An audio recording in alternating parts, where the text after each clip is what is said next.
Only There we 2 go. minutes late, even with even with technical difficulties. I did it again, y'all. We ran through the whole intro and went back, and he goes, "Did you hit live? Because it's not coming up." I was like, "Son of a bitch!" No, I did not. So we did that for the second time. So what is going? I did that for the second time. So what is happening, everybody? Welcome back to Seven's Wild Down South Boys Talking Toys. This is episode 7. So this is episode 7 of Seven's Wild. So that's 77 and in Steiner math. So I am, of course, Down South 77, and with me is my co-host and cousin Pop Blender. What's happening? Oh, how's everybody doing tonight? We'll get to the chat in just a second.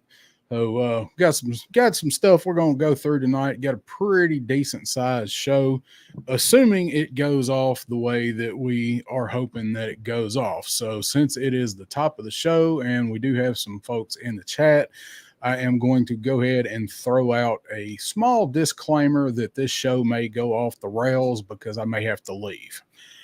In which case, if I do, Pop Blender is going to go through the rest of the show. He has the show notes and the show rundown and everything, and he has agreed to go ahead and finish the show out.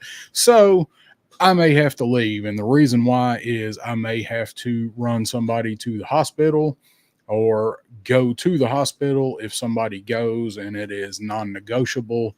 So as much as I love you guys, I love my dad more. So if that's a thing, I'll let you know, and I'll be out of here like a shot. But he's dad's having a little bit of issue tonight, and may have to wind up going to the ER with him. So I'm on standby, but hopefully that won't happen. So in case it does, just wanted to let everybody know what is happening with that. Yep. So You gotta take care of your family first. So all the other bullshit really doesn't matter when it's all said and done. This yep, is fun, but it is what yeah, it is. this is fun, but life is life. Yep. So see, I'm gonna go ahead and what you been up to today? What you been having going on today? Not much. Running errands, man. This is my every other Wednesday off. So just kind of getting ready for the night. Um, Running around, going to the grocery store, this and that. Nothing really. In all honesty, Wednesday's a nothing day. Just my son's getting ready for band camp next week and the week after that. So he's got 2 weeks in a row. So just kind of hanging out before he has to go home. And then really after that, I won't see him as much as I've seen this summer because of school. So he'll be gone and it'll be back to every other weekend. But yeah. When do they start back? Well, they actually have almost a month from now. I think it might be a month from now. However, with 2 weeks of band camp, and then he gets a week off before school starts, and then pretty much it's right after that. So yeah, we've really been hanging out. I'll be honest with you, the whole month, or since I got back from Joe Fest, he's done nothing but wear the Bucky's costume and sit and play Hitman on the Xbox and VR and the drum set. And that's about it. So it's not like we've been running all over town and we've been out doing stuff. And yay, he's 16, man. Like he has no idea how much he has it made. No, he actually doesn't. That's the thing. And so yeah, but no, just hanging out, being together. We worked all summer together. He worked at my job, as you know. So yeah, we've been together almost every day for most of the summer. And so, but it's time for him to get back to his routine here pretty soon. So we're just hanging out and, like I said, getting ready for tonight. I had a stream with Matthew last night and went. It was a long one over Game of Thrones, or not Game of Thrones, House of the Dragon. No, House of Thrones, Game of Dragons. Right. I like to call it both. It's I did what I hope I won't do here if I'm here the rest of the night is fall asleep. So it's not because you guys were boring. It's because I was tired and I took my sleep medicine, and you guys did go a long time. And I was actually into it because I made sure I watched that episode before y'all stream, and I was enjoying it. And next thing I know, your outro music woke me up. So, I need to change that too, because the version that I put in as the outro music on StreamYards is really a lot louder than what I want it to be. So I actually need to go back, put that intro in, load it up, and then reduce the volume, and then that as the one I save. The one I made for us here for this show is it's loud too, I believe, and I'm going to go back and touch that one up, and I'm going to lower the volume on it when I do. But now that I've had a little more experience playing with some of the editing stuff, I'm going to touch that one up a little bit. But just wanted something other than just a countdown. And hey, here we are. Well, and for right. Well, for those that maybe haven't use StreamYards, or if you have, but you haven't really done something like that, like a little intro outro deal, no matter how you've created it, there is nothing that it doesn't even prepare you. You can be unprepared actually for when you play it and you've got your headphones on and it's like the end or the beginning of your stream. Like I'm like, okay, Matthew, here we go. And I put the countdown on. And then I hit play, and that thing kicks in like your front row at an AC/DC concert, and it's jarring. All of a sudden, it's like, oh shit! Oh, there it is. That's Hear the first couple chords that shook me all night long. All right. Like, oh fuck! So, but on this end, I need to turn it down. Yeah, I actually lowered mine and turned it back up, so I know it's. And I hate that too when I watch a YouTube video and the sounds back and forth. But you know, you only got so much control over it. So, I'll go ahead and say what's up to the chat. I need to go ahead and get to that. Crusty old Crow is here. Have a swivel seat tonight, and Crow is moving his shit. So I take it you are getting ready to head into the new crow's nest this week, is the way that I'm understanding that. So what up? Jay Astro is here. War Chest is here. Never mind. I know you're here. Let's see. Yeah, Bobby Wald in the house, and looks like we might have a couple of lurkers maybe, but all righty, that is good. I appreciate everybody giving me the support there. I appreciate that, you guys. And I'm guessing that means on the stream, so if that comes to it, by all means, if you want to, you can reach out to Crow. So all right, I'm gonna have to look away. Yeah, you're good, man. Look, you know what? Get your messages. You do what you need to do. Don't worry about it, man. It is what it is. All right. So don't even worry about it. So we went over that, said hi to the chat. So I figure we might as well go ahead and jump in since we don't know how this is going to go. I do want to ask you, you bought a Delta 17, didn't you? Yeah, actually, let's see, he's right here, the Leonidas figure. Okay, you bought Leonidas. Okay. I did, and I actually opened him up today and got him out today. And boy, oh boy, was he a lot easier to put a gun in his hand and just put on the pegs than these guys. These guys were, I had to heat them up, actually. I just took a hairdryer, gently kind of, warmed up the chicken fried toys guys. This is like the Clint Eastwood look. So I actually opened up a couple figures today. But yes, I did get the Delta 17 Leonidas figure. Why do you ask?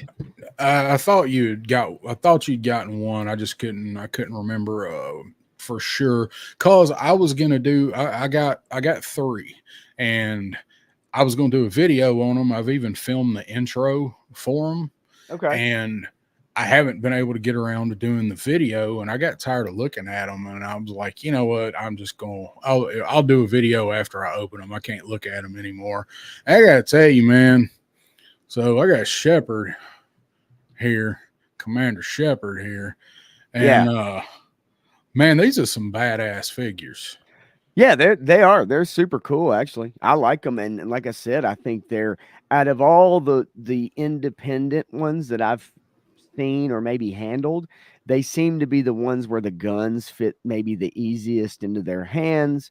They're the plastic they use just seems to be maybe a little better quality. That's just what I noticed right off the rip, dude, when I opened up Leonidas. That's just immediately. a different, and it's got a nice shiny kind of finish to it too. Yeah, they're these are this is the close thing I've had to the experience of opening up an actual Joe, and of course that's what they modeled them after, was that experience, and the actual look and feel and experience of the Joes that we grew up with. And I'm not doing 3 3/4.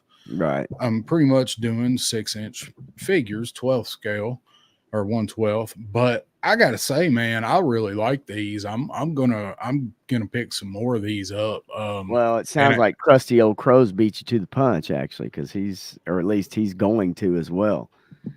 He chatted that, he's going after. He several. got him too. They are. I got Leonidas, and I got Shadow Dragon because I wanted the 2 liters. Nice. And then I got the exclusive. I got the Okami, the Ninja. And these things, man, like this dude, he has all his stuff stores on his backpack. Their hands come off. He has his gun can be plugged into his hand, so because he's a robot ninja, like the blue ninjas for Joe's. He's got these swords that can be used as hands. These things are pretty fantastic, and they're actually, far as I can tell, they improve on the old Joes in every way, which they should. I mean, it's 40 years later, but they're just great. I can't stop raving about them, and I really want to get Leonidas after I read the comic. After I finished the comic, I really, really want to get Leonidas. Well, his personality. I just think the cool thing about him is just you can tell overall. To me, they just seem to be kind of head and shoulders above, kind of other independent figures. You know what I'm saying? Like, I love the look of some of them and was really excited for a couple, like I've said. But I immediately noticed when I opened it up that it was just a better overall product. And you're talking about the accessories and stuff like that, fitting a gun in the backpack, like that's stuff people have wanted forever and ever and ever. They wish the old Joes had that kind of stuff, right? All those little niceties that people have kind of liked for or wanted for a long time. And so obviously they took that into consideration. And one thing with the Leonidas figure is his, the dog bowl fits on his backpack, and it's actually on a little half circle peg. So it's not even a peg that fits on it, but it just nicely fits right on there. It's not loose. It's, it's pretty sweet. And then the dog has a two peg holes on the bottom of him, and he just fits right on top on his backpack on top. I guess maybe the only other thing I'd say is maybe with other figures, and I don't know if it's different with some of them, but this one is that if you wanted to have him holding, his rifle with 2 hands, not really super ideal, or it doesn't really work, that way, at least not in a way I've been able to figure it out. But I've tried to, have his gun across his chest and whatever, but that's okay. I'm okay with that. I mean, I do like that option with figures, whether they're a 6-inch, whether it's 3 3/4 or, 4 or whatever. I do like that ability to be able to actually hold a rifle the way you would hold a rifle and not just one-handed. But, we've all done it. We all kind of try to wiggle it, figure it out, and maybe just rest the gun on top of the other hand, right? And the plastic is pliable on the hand, so there's not any. You're not gonna have any broken thumbs or broken off, the 4 fingers. So you can kind of get them into a pretty decent shooting pose. I've messed around with them a little bit. Shepard's got that. He's got the foregrip there. You can kind of get his hands on it. But I wanted to bring that up because I was on. I got on the Clubhouse the other night briefly with Oz. Okay. And they were on there. Ken Toy Connections was on there, and Steve was on there. from Delta 17. And I got to listening to those guys and, you know, listening to Steve talk about some of the creation of the figures and like some of what is coming next. And I'm just going to pull it up and kind of show the web page if anybody's not checked it out and you're into any kind of 3/4 stuff. Go and check out Delta 17 because they're making some awesome 3 3/4 independent stuff. So I just wanted to give them a shout out because I had no intention whatsoever of buying any 3 3/4 stuff, even though I wanted, you know, to support some of the independent guys and some of the guys that are kind of in the smaller sphere that we follow. And they're making some really good stuff. So I wanted to give a shout out to them because I really do want to get some more. I'm looking forward to what they have in store. Yeah, I mean, I think too from Joe Fest, obviously, but just overall, with people knowing those guys, I think they're probably getting the due that they deserve, right? And then once people get the product in their hands, and then they, you know, got a accompanying comic book and everything, then I think most people are, you know, they're digging it, they're into it, and they're definitely going to support it. I mean, it's pretty obvious. So they've struck a nerve, and that's good. It's good for them, man. It's great. And So, I put something in private chat, so give me 1 sec, okay? I'll be right back. all right. While you highlight All right. a couple things. All right. So what's up to Toy Enhancer? Got to go do a pre-record on another channel. So what is up, man? Thanks for stopping by. I hope all of that goes well with whatever you are doing tonight. I'm doing some free advertising for you here. So hope all that goes well. Did anybody else pick up any Delta 17? I have not been reading. I know Crow did, and I know Toy Enhancer did. Anybody else that's in here, did you guys pick any of these up? They're a good price. I mean, they are when you think they're the same price as a classified, but they're an independent company on a much smaller scale doing all of the stuff kind of on their own, but the quality is there for a 3 3/4 figure. I think the quality on them is better. It's honestly, I think it's better than Marauders and the Dime Store that the chicken fried that Pop Blender got. Those are both good. I love Marauder stuff, but I have a feeling Delta 17 is going to be the new standard for 3 3/4 stuff. They're really blowing up. I'm interested to see what some of the other ones that are coming do. Some of the other Kickstarters got Longbow, and of course Operation Recall. So Operation Recall is another one I'm going to get in with. So you are welcome, buddy. I hope everything is going all right. So anyway, that's the spiel on Delta 17. I just wanted to promote them a little bit because they're making some good stuff, and sure. that comic is awesome. I want to check with you. I want to ask you a question real quick. My mic sound okay to you? Yeah. Anything crazy going on in the background at all? Anything nutty, weird? No, not that I can hear. Okay.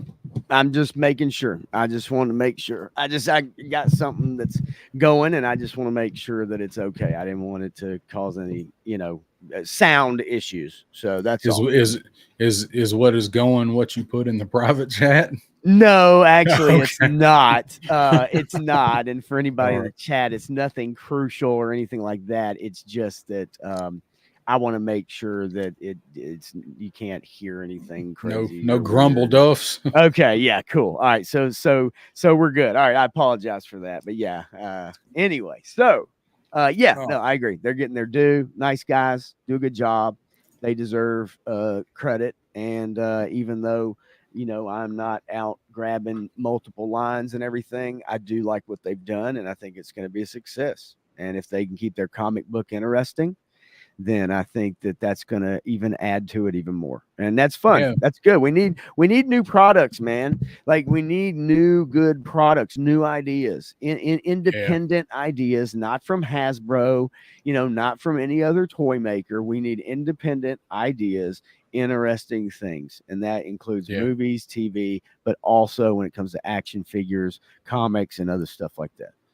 Yep, for sure.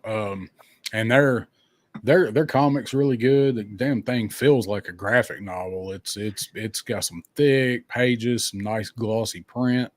I hope the quality. I don't have it over here with me, or I'd hold it up. But the quality of it, man, is really good. Color's great. So I hope they can keep that up. I'm looking forward to issue 2. Did issue 2 of Scarlet come out today? Man, you know what? I Chat, no. I don't know. Honestly, I don't know. I can't remember what the dates they had marked on it for each month. It seems like it should. It seems like today should be, because Destro come out the week of Joe Fest. Yes. And Scarlet was about 2 weeks before. So that should, I mean, we're on the internet. I guess we could look it up.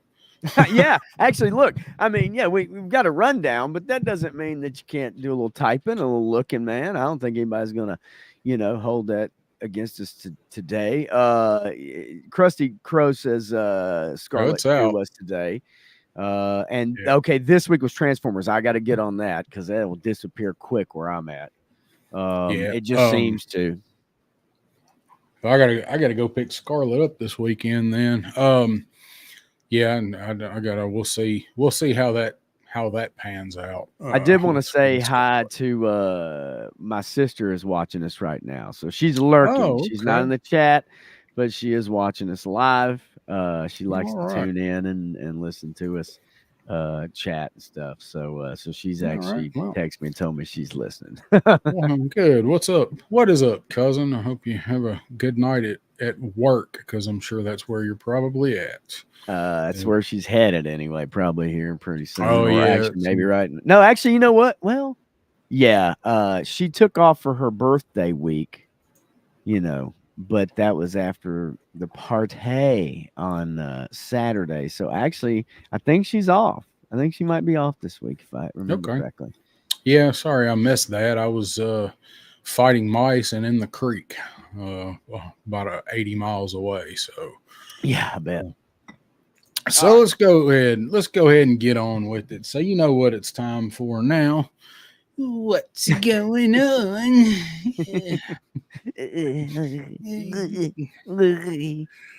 Yeah. The gesture that gave it all away. Yes, it did. Hope Loki is enjoying his no prize. I have not heard from him, actually. I talked to him. Okay. I talked to him today, as a matter of fact. Okay, so, good. All right, good. Yeah, he's I think Loki.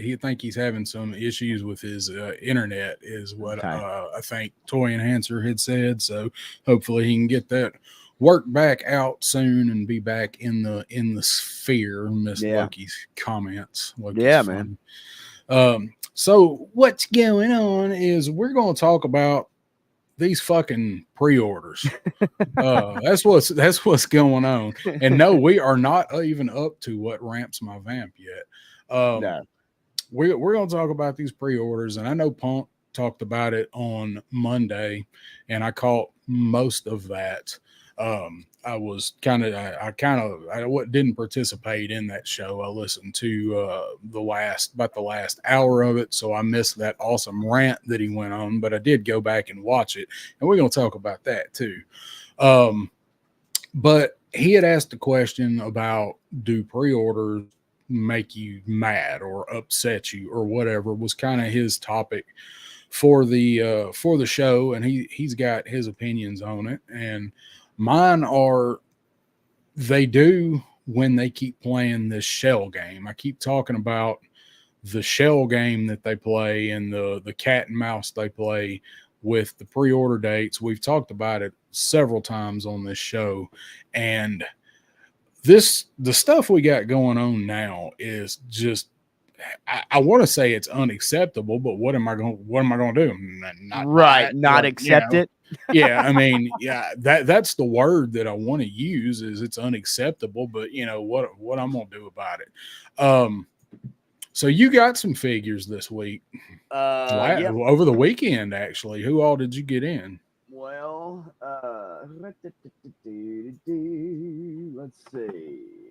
I kind of showed this guy off the other day, but this feller here, which everybody probably knows, everybody knows him. I actually took him out, and let's see. I don't know if I can even really do anything about the light, but Torch came. Bad.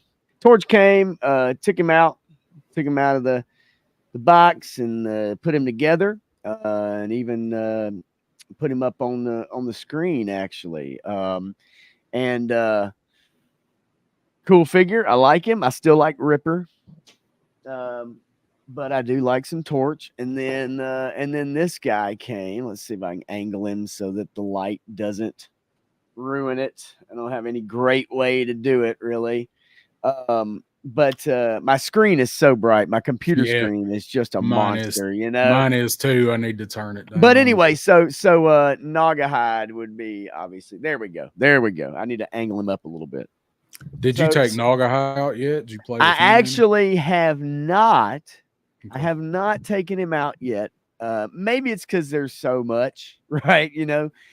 Be careful with the monkey tail. We know. Yeah, that's obviously, I remember seeing that and hearing about it as well. But anyway, so yeah, man, I'm digging him too. He was not one of those guys that I back in the day was like, oh, gotta have him. Gotta have him. I was kind of that original, Dreadnought team, and then you add Monkey Wrench. Right. Yeah. Monkey Wrench. I had the Zanzibar with the skiff. Right. I like Zanzibar because he had the goofy hair, the ponytail.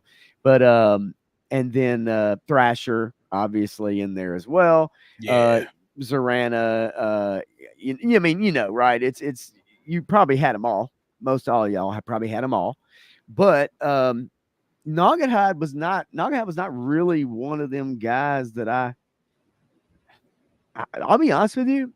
I don't remember if I actually had him as a 3 3/4. I don't remember. I mean, he was a 88 figure, so I really don't remember having the same year as Iron Grenadiers. So I had them. And the Demon. Let me ask you a question about Torch. Where'd you get Torch? Where'd you get him from? Hasbro sent him to me. So actually, both of them I got from Hasbro. So you got him from Hasbro, even though he doesn't start shipping until August the 15th. Well, I had seen some people started to get, the word around that he was going out. And so, as I've said many times before, I just let him come. I don't necessarily, worry about it from a sense of that I've got to have it. Now, if there's one I really, really, really, really want, then yes. But for me, it was like, okay, well, heck, they're sending Torch. I got a notification, and then I got a notification about Naugahyde, and they came back to back, one day apart. I wasn't out looking for them. I had been on the hunt a little bit for Doc and like Night Creeper and Jink or whoever, right, here recently. But yeah, I got them from Hasbro. I don't know why. They just sent me and said they're on the way. So have you had any word on Jinx, on your Jinx? Actually, I have not, nor Doc. That's why I've been out looking. And I almost went by the GS, the GameStop, because you had mentioned something. I thought about running by there because I have one right down the street, like literally 5 minutes away. And but I did not drop by there. I assume if they did have a couple, maybe they're gone by now. But no, I hadn't got any other notifications. Some people have gotten Jinx from Pulse, even though she does not release until August 1st of this year. It's a whole nother month away before they release Jinx. So go back. I keep checking this. I keep checking on him and Ferret. I mean, I don't know. I don't know why, if they still have that release date on their site and people are getting, I have no clue. Beachhead next week, and people have had Beachhead people have had Beachhead for almost 2 weeks. Yes, I saw that. I saw that. So that is let's look at Doc. Doc don't come out until September 5th. I got a notification for him saying it pushed it back to September. Even though people have gotten Doc as well from Pulse. So my question, the hell? my question is, what the fuck is my question? Honestly, because this wave, like I do review them. You know, I try to get them early. You know, I'm probably never going to be first getting anything. That's fine. I'm still going to do a review on the figures when I get them because I enjoy doing it. And for some reason, people enjoy listening to me do it, or some people do. So I do want to say what's up to Grievance. Yeah, man. He said he's setting up a couple hundred figures while he listens. Hundos. Holy moly. I can't wait to see that. So I ordered all of this wave on Amazon because you remember what happened with the last wave, the wave that I feel like we just got with Techno Viper. Amazon shipped all of those guys early, and I had them all ordered on Pulse. So this time I ordered them on Amazon, and Pulse starts shipping them first. So what I know, I'm not a industry tycoon or, you know, well versed in that industry. I know there's tons of things that goes into it, but I don't understand. I know that I've heard people say that they fill their partner orders first and let them ship first, which I don't understand that either. But okay, but how do you not bump your release dates up when everybody else has gotten them? So what I wound up doing was I went back when I saw people were getting Torch, and I saw people were getting Jinx and Doc. I went back and ordered them on Pulse too. So I'm like, well, either way, you know, last time I did that, it didn't matter that I had ordered a little bit later. They sent it along with the rest of them. So I'm like, all right, well, cool.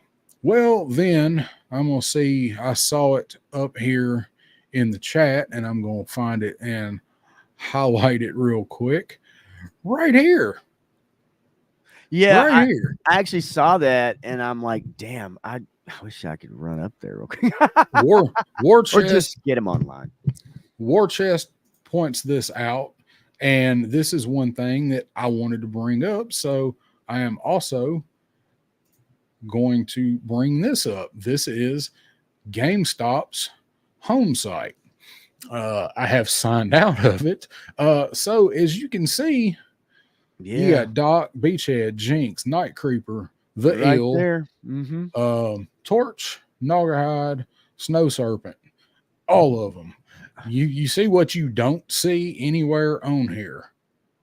What you don't see on there, because I'm scrolling through. I don't. Hang on. Okay, because I'm actually on their page too, which is kind of funny, and I have no Night Creeper on my page. I'll show you what happens when you click on him.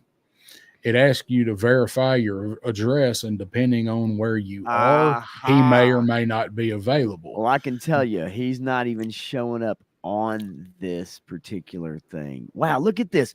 Look at this. Shipped 1 to 3 day shipping on Doc right now. Yep. Same day delivery today. You have to verify your address. Let me just you have to click on that, and it'll ask you to put your address in, and that may black out for you. Let me just see here. It depends on where you are, because it's out of stock. Okay. I went through all of this with GameStop when I saw somebody say the other night that they were available at GameStop. I'm like, of all the places that's going to get these first, GameStop. Right. So I went through the process that you were going through, but my point is, like, they're just out of stock in our availability area. Like, they're released. GameStop has them. They have them all. They have every one all of the wave and all of the retros. There's Snow Serpent and Eel and Beachhead. Yeah. They have the entire wave, the entire retro wave in their warehouse, shipping them out right now. They're not officially, I didn't even pull Amazon up. They're not even officially out on Amazon yet. Amazon is the middle of next month, and Pulse is next month in September for Doc. GameStop has them all. So actually what I did was I turned around and I ordered them on GameStop. Yeah. And the first time I got on there, Night Creeper did exactly what it did for you. It pulled up, or what it did with the other one, pulled up and it said it was there. Then it said not available, Right. and not in your area. So I went through all of them. Jinx and Doc were available. They weren't available for same day delivery, but they were available for me to buy and get. I can buy them right now. In both of them right now. 1 to 3 days. Yep. So I ordered Doc and Jinx, and I think that was on the 5th or the 6th was when I ordered them. It was when I was, or actually maybe it was Sunday night when I got back. But that's when I saw that, and when I did it, I ordered Docs and I ordered Jinx. They're on the way. I could not get Night Creeper, and I could not get Torch, who is the one that I want the most. They were not available. I woke up the next morning and tried it again, went through the whole thing, and they were available. So I ordered Torch, my 2 Night Creepers, and Beachhead. And I'm sitting here going, there's no way this is legit. It's going to cancel out. Something is going to be wonky with it. Well, they shipped Doc and Jinx yesterday, and they shipped the rest of them today. They're in transit. That's what I'm saying. Yeah, like that's so crazy, dude. Like I should have Doc and Jinx Saturday, and it is showing the other ones on Saturday too, but I have a feeling they're going to be Monday. Right. So let me ask you, because I have not seen, I haven't looked. Has anybody done a Doc review yet? Has anybody done a Doc review? Yeah, I haven't watched any, but That's I think Shark Eyes has done one. I figured has done one. I've not watched any because with this wave, I want to be surprised. I did watch Shark Eyes Night Creeper one, and I did watch his Naugahyde one. Naugahyde is the one I did not mention because he is available on Pulse. I did, yeah, and I did see his Naugahyde review. That the reason I was asking, because obviously, being able to go ahead and get, those figures and get them going and at least put up a review for those that haven't watched, or haven't seen the reviews already that have come out. But if you can go ahead and get them, then yeah, go ahead and get them. But it is, my main thing is this, I guess my thing is that someone from Hasbro needs to go into their website and kind of update or put dates or an explanation or something. This figure may vary in your region. Just anything that would at least say, because once you put out a hard date, or even if you move it back or whatever, when you put it, it says it's expected on June 10th, July 23rd, August 7th, whatever it is. Once you put a date to it, people are going to hold you to that date. And if they start seeing it show up at places, if they go to a Walmart and they walk in and they see them on the shelf or whatever, then then that creates kind of the issue that we're at right now. And then on top of that, Hasbro losing sales. Yeah. They're losing sales. It's their product, but they're losing direct sales. That was the other thing we didn't mention. What happened last week? They're showing up at Walmart. We have Walmarts here in Tennessee. They started showing up in Arkansas, Indiana, and Kentucky. And then they were here. And I actually went, I didn't tell you this, yesterday I had to go work in an area that I don't usually work in. And I went in that Walmart the one that they were found at. Even though I'd already ordered them at GameStop, I'm not going to believe it till they're in my hand. Right. And if I'd have found Torch, I'd have bought him. But I went in that Walmart in our area that reported having them, and there were pictures. It was from a local Facebook group. Yeah. And of course they were gone, but I had to go check. I was right by it.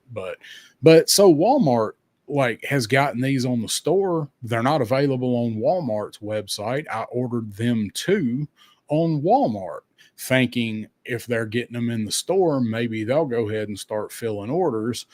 But it didn't happen. And then I found out about the GameStop thing, and I ordered them on GameStop. They're supposedly in transit now. So I canceled them everywhere else. We'll see what happens. But what kind of mess is this distribution in? I mean, the what's thing up? of it is, Same time toys. What's that? Yeah. Machine? Did you see Bobby Wold snuck in there too? I can't remember if you'd said Oh yeah, but something yeah, about Bobby's Bobby. been here. Yeah, I know he's been here for a bit, but I couldn't remember. It might have been when I ran to go grab the thing. No, anyway. Yeah, no. But this has been going on, right? Like this has been going on for a while, and I don't expect it to not go on for a while. Like it seems to be consistent, right? The inconsistency is the consistent thing. And yeah, I mean, look, not being in that business, I can't speak to what causes these things.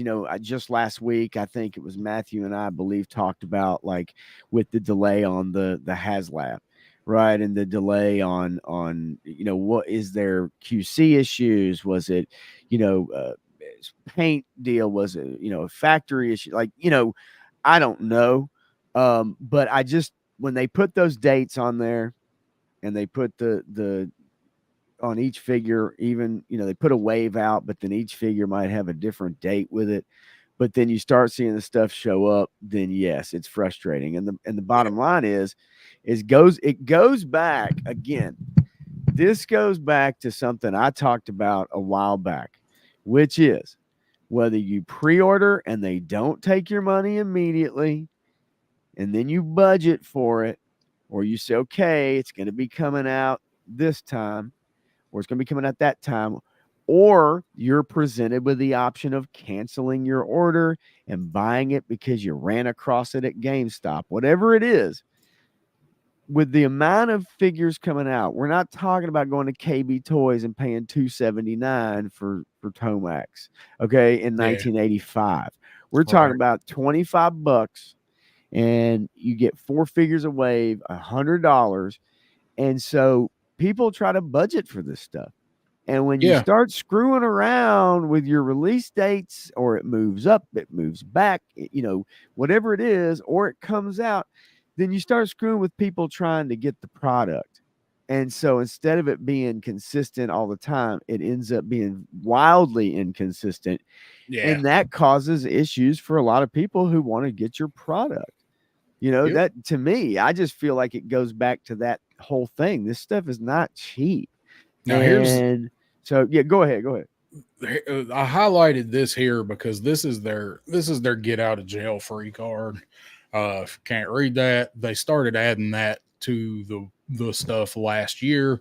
That's their get out of jail free card. Estimated ship date subject to change. Items may ship earlier or later than anticipated without notice because, hey, we don't fucking know either. Just don't put a date, though. That's the problem. They put a date on it. They say July 7th. It's like a video game coming out, and it's like a year from now. And they say, we're going to hit November 11th, 2025. Or whatever. And then all of a sudden, you get a notification. It's like, well, we need to tweak the game and it needs more time in the oven. So we're going to push it back 4 months and we're going to hit March or, whatever. But with this, it's like I said, it's just super inconsistent. And for me, it is not as big a deal. Because I've gotten so used to when I get the notification, they show up or they're on their way. But I would like a little better control over the budget part of it. being able to really know, okay, in 2 weeks I've got 4 figure, or in a month I've got 4 people all coming in the same day or whatever, right? So that would be nice. I mean, that would actually be really nice. War Chest says biggest bitch with Mondo rapid drop tees pick on Friday or Saturday, on sale Monday at 1. So yeah, that's yeah, and those ain't no $25 toys either. So what's up to Matthew Matson? What's up, dude, bros? What's happening, Matthew? So while we're talking about the jank, let's look at this one. This just happened. This one just happened yesterday. Last night. I saw that. Now, I barged in and you and Matthew stream when I saw this, and I don't know if you even saw the comment. I did see the comment. I did see it. I wanted anybody watching and you guys to know about this. So here we have the Shockwave, the Night Force Shockwave and the Ram that comes out July 15th. They won't let me highlight it. July 15th is when this thing comes out, but they've already got it on sale for $38.48. So, and this has never been out of stock at Walmart. It's sold out at Pulse, but it come back yesterday or today. And that is most likely due to people canceling their orders and ordering it at Walmart. So this thing is not even released yet. We're 5 days away from it being released. Mine's supposed to be here on the 16th. I ordered it on Walmart when it first went up for pre-order. I ordered it at Walmart instead of at Pulse. And honestly, I forgot about this thing. I'm not really looking forward to it at all. I don't care. Only reason I'm even doing Night Force is because of the damn Dragonfly. So I have to say though that the bike I think looks better in black than every other color. But so this thing's not even out yet, and Walmart has it on sale for $16.49 off the MSRP. Yeah, and I got a message. I found out about it. Jeremy Kimberlin posted it in the classified community group, but I wasn't looking at Facebook. But I got a messenger message from a good fellow Joe bro that has messaged me before and let me know when things like this has happened. And he did the same thing. He ordered it, but he didn't cancel his original order because it's Walmart, and you don't ever know what the hell Walmart's going to do with pre-orders. Right. So I went ahead and I pre-ordered it for $38.48 because I want to see if they cancel my other one. I mean, it doesn't really help me that much if they ship them together. Sure. If they're like, hey, your order's ready. Hey, your order's ready. But if this one gets ready and I have time to cancel the other one, I will, because I don't need 2 of these things, but I need one for $16.49 cheaper than what I was going to pay. I actually did not order this when it come up. I assumed it would be available. And right now I looked and I see on eBay, somebody's trying to sell one for $80. Somebody's trying to sell one for $97.85 on eBay. Come on. I mean, I'm sorry. Unless it's just one of those things like CoverGirl where they just stopped making them or something. I don't know, whatever it is. And then all of a sudden everybody's like, oh God, I got to get CoverGirl. It's this thing. Everybody dogged that figure when it came out and nobody wanted it unless you already had it ordered. And then they're like, oh, well, you know what? It's not really selling that well. We're not doing any more of these. Stop it. Yeah, and all of a sudden she's $40. I just don't see a world where Night Force Shockwave on the bike is all of a sudden just like this hot commodity. I don't know, man. With this line, weirder things seem to have happened. So I need to make a phone call real quick regarding my situation. So I'm going to put you on full screen, and I will be right back. You talk about some Night Force and some pre-orders. Yeah, some Night Force and some pre-orders. Fools. All right, it's my show now. We're talking about pop culture.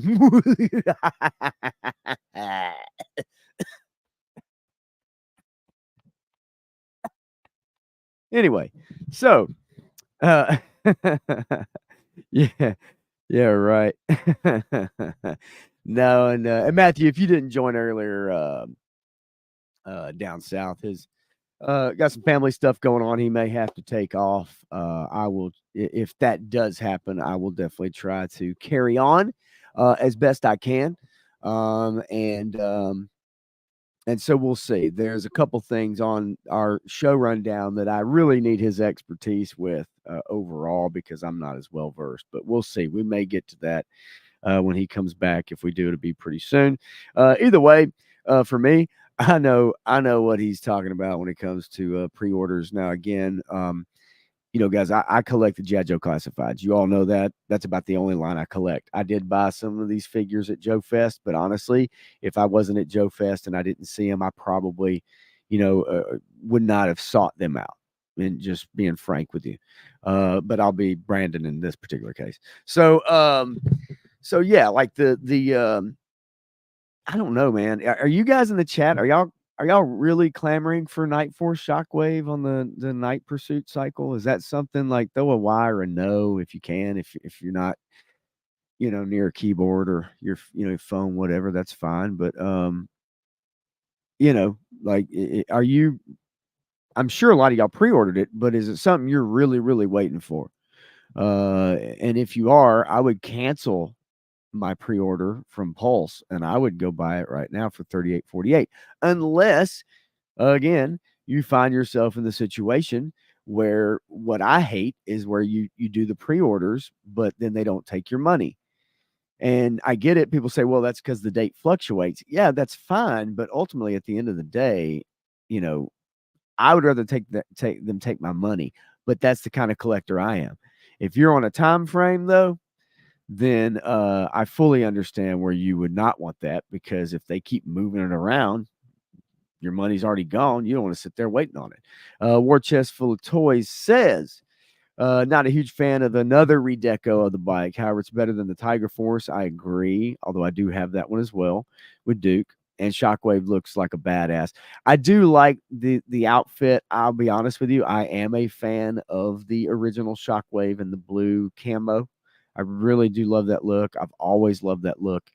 And then Matthew Matson says he looks great, better than the blue version. Okay, so that's two marks for the Night Force version. Says didn't care that much, but for that price, I'll take it. Yeah, at that price, bet your bottom dollar. And I actually did not order him. However, at that price, depending on how long this sale is for, and I kind of want to look it up, I may very well in the next day or two, if it doesn't go away, I may go ahead and get him myself. So yeah, I get it. Obviously, you guys seem to like this a lot better. I see the pros and cons with the blue camo version. I do.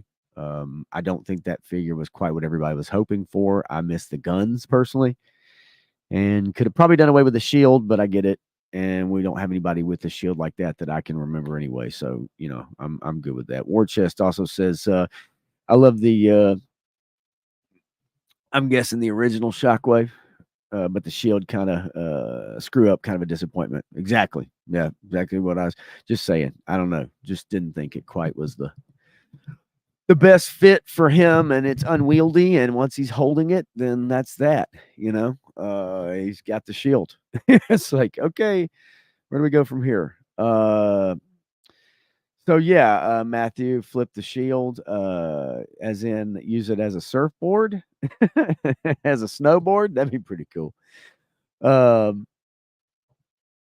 oh, okay, I get it. War Chest, voice to text, man. Listen, it's all good. It is all good, buddy. You're good, man. I understood what you're talking about. So anyway, so yeah, man. Bottom line is the way that these things keep getting moved around. I know it's an irritable thing for a lot of people, and especially if you're in the space of reviewing figures, and just you want them ASAP. I do marvel sometimes though when I see reviews go out of figures that no one else has even gotten a notification on, and I know people are using their contacts, right? I get it. if you've made contact somewhere, somehow, and you're able to acquire these things well before the time that anybody else would get them, obviously that's an advantage. It's a great advantage. And so yeah, but for me, not as big a deal. I just pay attention to my emails. That's the main thing. I don't know how good you guys are about paying attention to your emails, but I have gotten a little better, but I am awful at it. And so I really have to pay attention. And usually it's down south that gives me the heads up and says, did you hear such and such is shipping out? Did you get a notification? And then I'll check, but I'm pretty bad about it. I'm not going to lie. So I don't know what else he really wanted to add to that. He was not, I can tell when he's not real happy. And I had mentioned to him about getting the notification for Torch and then the notification for Naugahyde like a day or two later.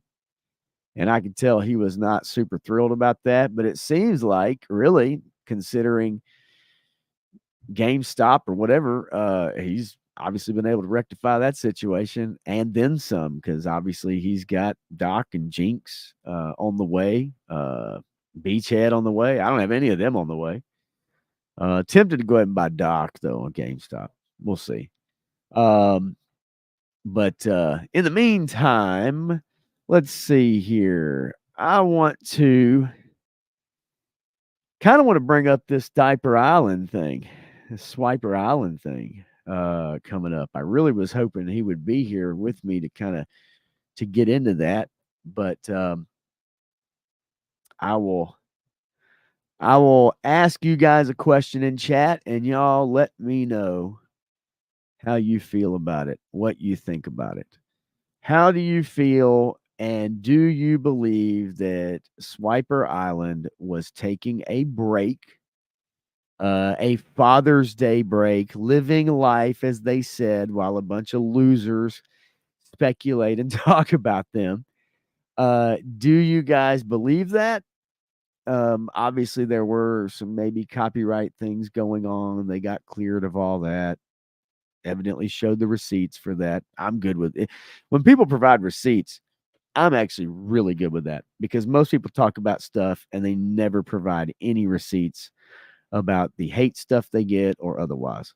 So how do you guys feel about the Swiper Island stuff, and also coming back with the whole thing with recognizing a punk with toys, talking about how great his review was. Matthew Madsen seems to think it might be 4D chess.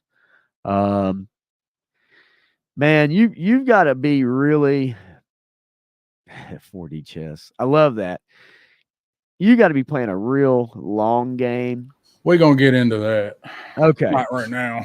Well, I didn't know, because I didn't know whether or not I had kind of was like, okay, well, let's find out, what's going on. I kind of had to move on from the I sent Night you Force.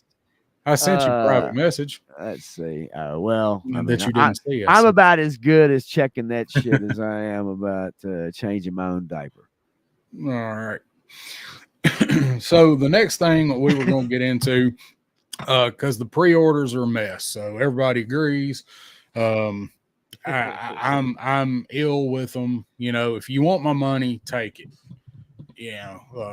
Make some shit stick when you target something. When you put something out. So I want to talk just a minute. Might as well go ahead and let's talk about the Hasab for just a few minutes. So we got the Cantina that funded. Go back to Pulse's homepage here. And so the Cantina funded, and it is definitely going to be getting made now. Anybody back the Cantina? Pull it back up here, because I actually don't know what it ended at, because I was only about halfway paying attention. So it ended with 14,737 backers. Target was 8,000, so it almost doubled. That didn't hit all the tiers, so I was not paying attention and keeping up with everything that it hit. hit 11, did not hit tier 3. It barely hit tier 2. So we were getting the forearm dude. Shane says, I can't believe it funded. I don't. I'm not surprised in the least that it funded. It made 2 of the goals. We got Greedo and we got the what's his dude's name? I don't even know what this dude's name is. The four-armed guy. So with the beehive Bride of Frankenstein hairdo and the goggles. Oh, yeah. Matthew total number was 14,737, and the final unlock was I think it was at 17. Yeah, final tier was at 17. So it had a ways to go. I'm not surprised that it funded a bit. If I've said, if I was doing 3 3/4, I probably would have backed this. If I was doing vintage collection, I probably would have backed it. I don't know. I do try to do a little bit of photography. So yeah, I'm not really doing Star Wars, and I'm not really doing, I'm definitely not doing vintage collection. So get it pulled up here in a second. So there's where we're at with it. There's the total on it out of 8,000. Fall 2025. Why don't they just go ahead and say winner? Just say winner. Right? Yeah. So that say what is up to my mate over there in Australia. We're talking about dudes again. We're always talking about some what's going on, Frostbite. So this kind of leads into what I was going to talk about. So we got this thing instead of getting our YoJoe June HasLab. Everybody, we all know that's why it got bumped, and we got Star Wars instead of getting it in May when we should have. We got it in June, and now Joe has the coveted spot in July. Another thing that some people are like, I don't care. In the grand scheme of things, it doesn't really matter that much. I don't guess, we're going to get it. It's coming.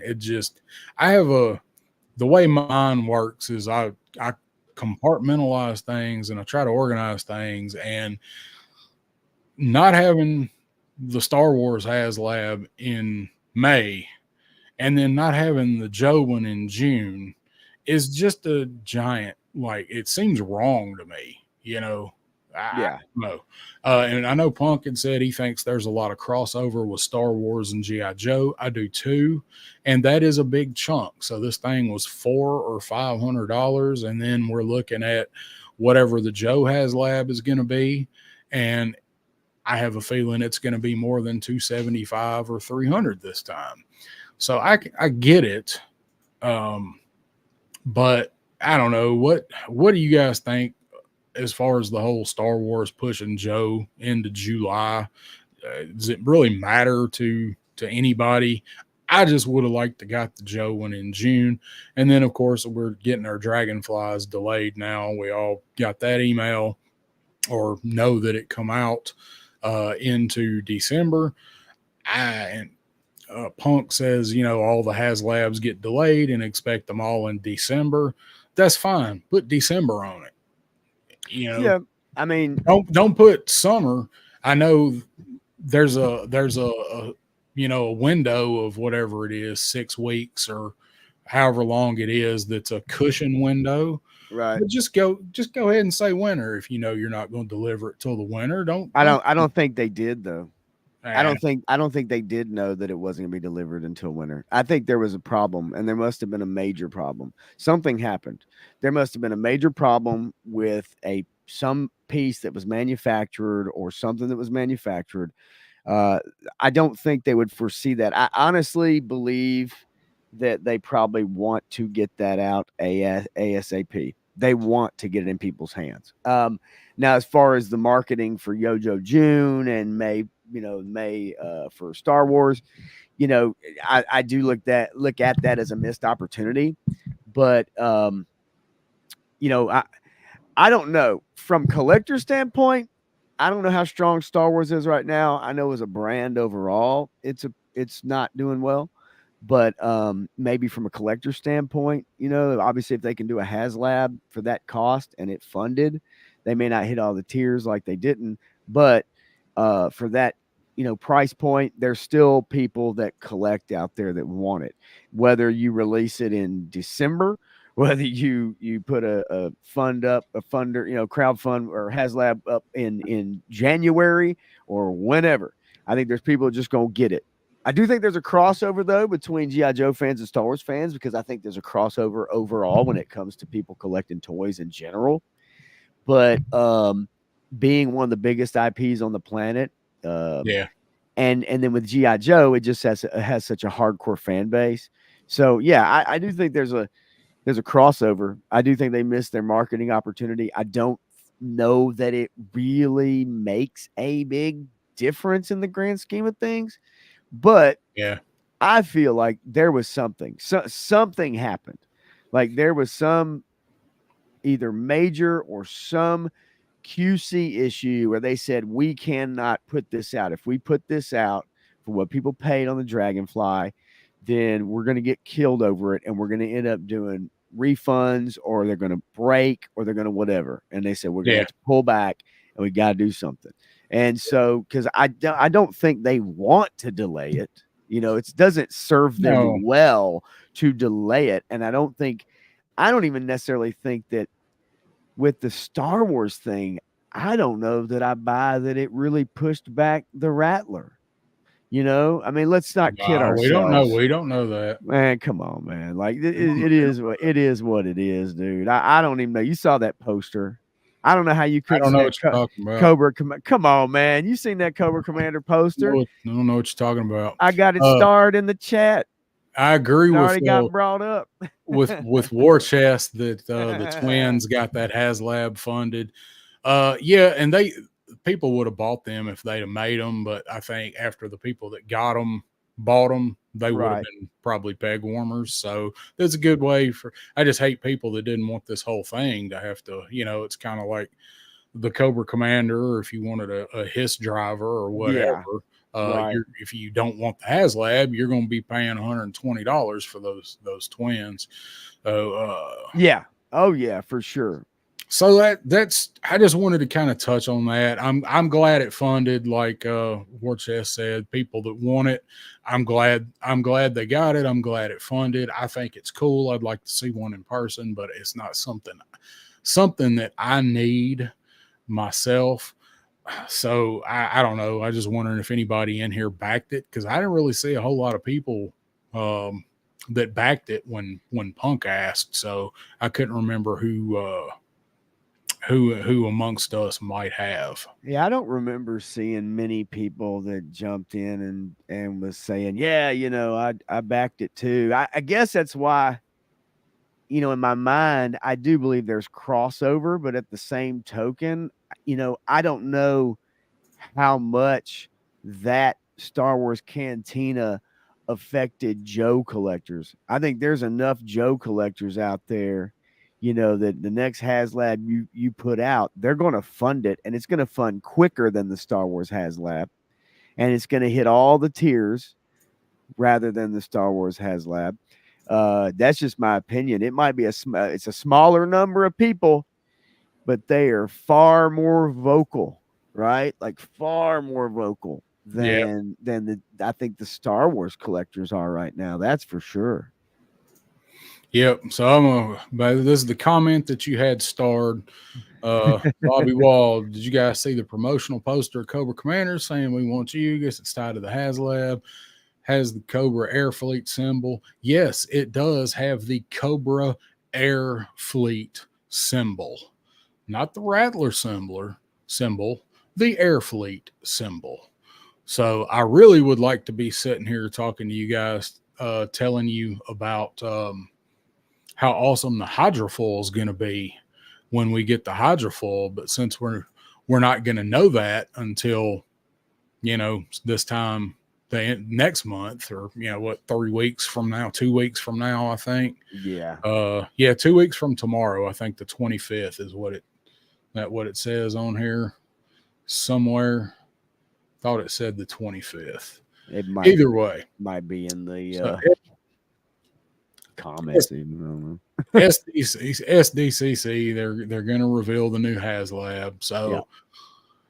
there it is. This come out today. What a tease, though.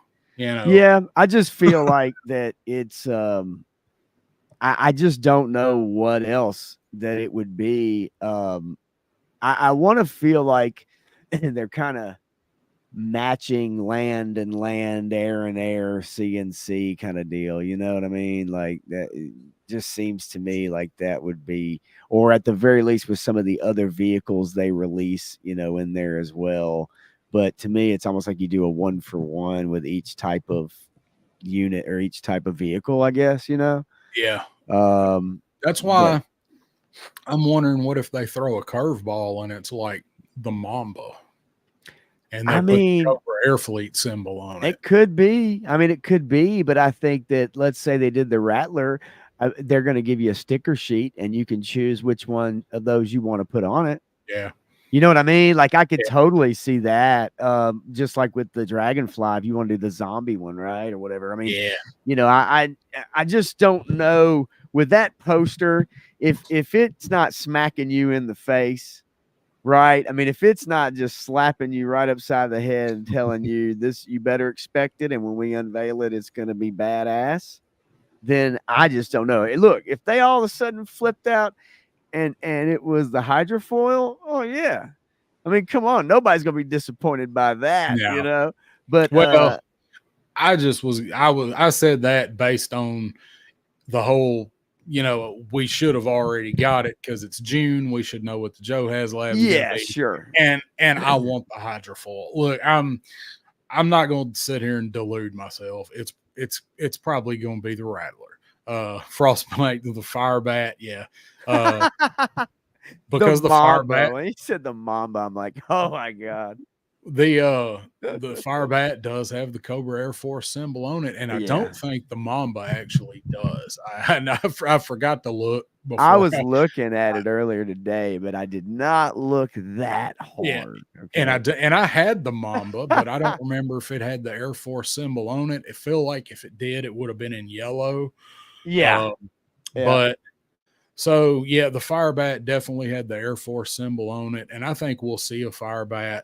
I did not log exactly how many Cobra Air vehicles have the symbol on it. I don't think that come out. I don't think the Fang had it. I think that was come out after the Fang. There might be somebody in the chat that knows. Yeah, you know Bobby probably actually knows. How many Bobby and which probably ones does or whatever. Yeah, right. Frostbite's probably put a few of them back together. He probably knows. So look, it's probably going to be the Rattler. It's like 99% the Rattler. Punk says that he talked to somebody that's in the know and they seem to think that it's going to be the Rattler. I heard a similar conversation at Joe Fest, and it was not that conversation, but I heard a similar conversation, and they are pretty convinced it's going to be the Rattler too. So I'm not going to sit here and delude myself and keep hoping for the hydrofoil, even though I want the hydrofoil. I love the Rattler. Look, don't get me wrong. I would like them to save some kind of damn mystery or surprise. All these pre-orders, I'm sick of these leaks. I hate these damn leaks. I hate not knowing. Since I've been collecting classified, the only things that have been any kind of a big surprise were the eel, because somehow they didn't let that one slip. Yeah, nobody knew that was coming. And for me, Stalker, because I didn't see that he had leaked the night before. I remember that too. Stalker. But he did leak the night before. I just didn't happen to see it. So we'll be getting our announcement for our most likely Rattler, and we've talked about price point and what it could be, like what they could hold it to, what they could have held it to if it wasn't a HasLab. I think this thing's going to be 350 or 375. If it's anything less than 350, I'll be amazed. I just hope they do it. I hope we get some lights, on it. For sure. Gotta have some running lights or something, right? Please. But they'll have to ship it with the wings in separate sections. And if you got running lights on the wings, I don't see them shipping it with wire, like.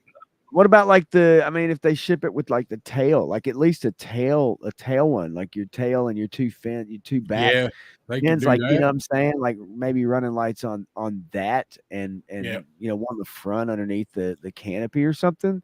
Yeah. I'm with you though. You're right. I mean, that obviously probably would not work if you tried to have them on the wings, because I don't see a way they're going to do that. So, right. So I'm not going to sit here and beat that dead horse. We've talked about that till we're blue in the face. So we'll have, let's see, I'm looking, that is going to be on the 25th. So yeah, we'll have one more day of this, because our next one of these will be on the 24th. Yeah. So it will be the night before we find out what it's going to be. So we'll have one more day of that, I think. But I'm pretty sure it's going to be the Rattler.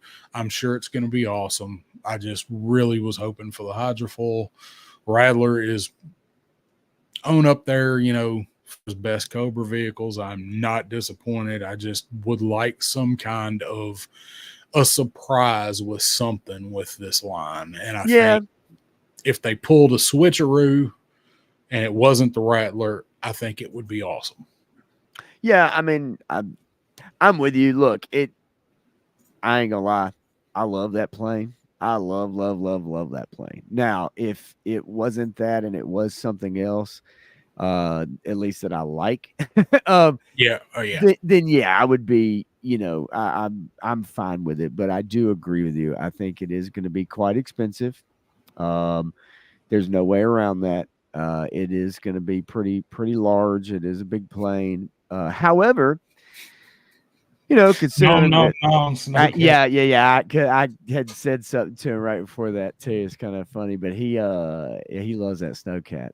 Frostbite does, but yeah, it's I just feel like maybe, considering how much the Dragonfly was, that yes, the plane would be bigger.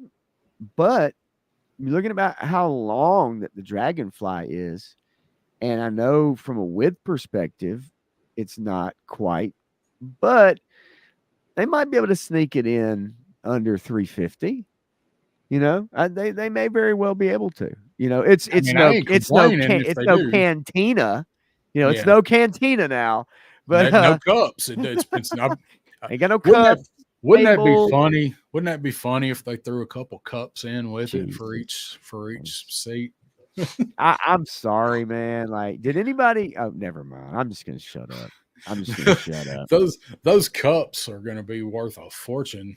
Just like the snorkel attachment on an 84 GI Joe, man. 30 years from now, somebody's be like, "Anybody got those cups from the HasLab?" They were talking about that on Oz the other night about, in 10 years, that's going to be the most valuable part of that HasLab is a complete set of cups. Right. Yeah. Like, come on. So going to move on along here, and we're going to get into, we're not through talking about vehicles just yet. No. But we've got something else that needs to be addressed. And looking at the rundown here, I'm going to go ahead and get something prepared to present. Please do. As soon as I find it. Yes, sir. You're tired of talking about HasLabs, aren't you? No, not at all. As a matter of fact, I wasn't necessarily tired of talking about them from the aspect of earlier when you kind of had to step away. I was kind of running down and topics a little bit, and I actually had skipped over it by mistake. That's why I didn't see it. And then, and then when you came back in and said, "Well, no, not yet," and I was like, Oh, okay. I was like, for Yeah, some reason, I had just missed it. Like going Yeah, I down was. the list. Yeah, I was letting you finish up with Night Force Shockwave. Yeah, yeah, $18 off. So we're gonna touch. Not gonna spend a great deal of time on this. It's already been brought up in the chat, and I kind of skipped over it. And we're gonna go back to it. We're gonna talk about GI drama just a minute. And we talk about that a little bit here. Try not to do a ton of it, but it comes up. So we got to talk about this. We got to talk about this raggedy ass motherfucker coming back. So, dun-dun-dun, dun-dun-dun, guess who's back? Back again. You back again. Swiper's back. Hide your content. Swiper's back. Swiper's back. Swiper's back.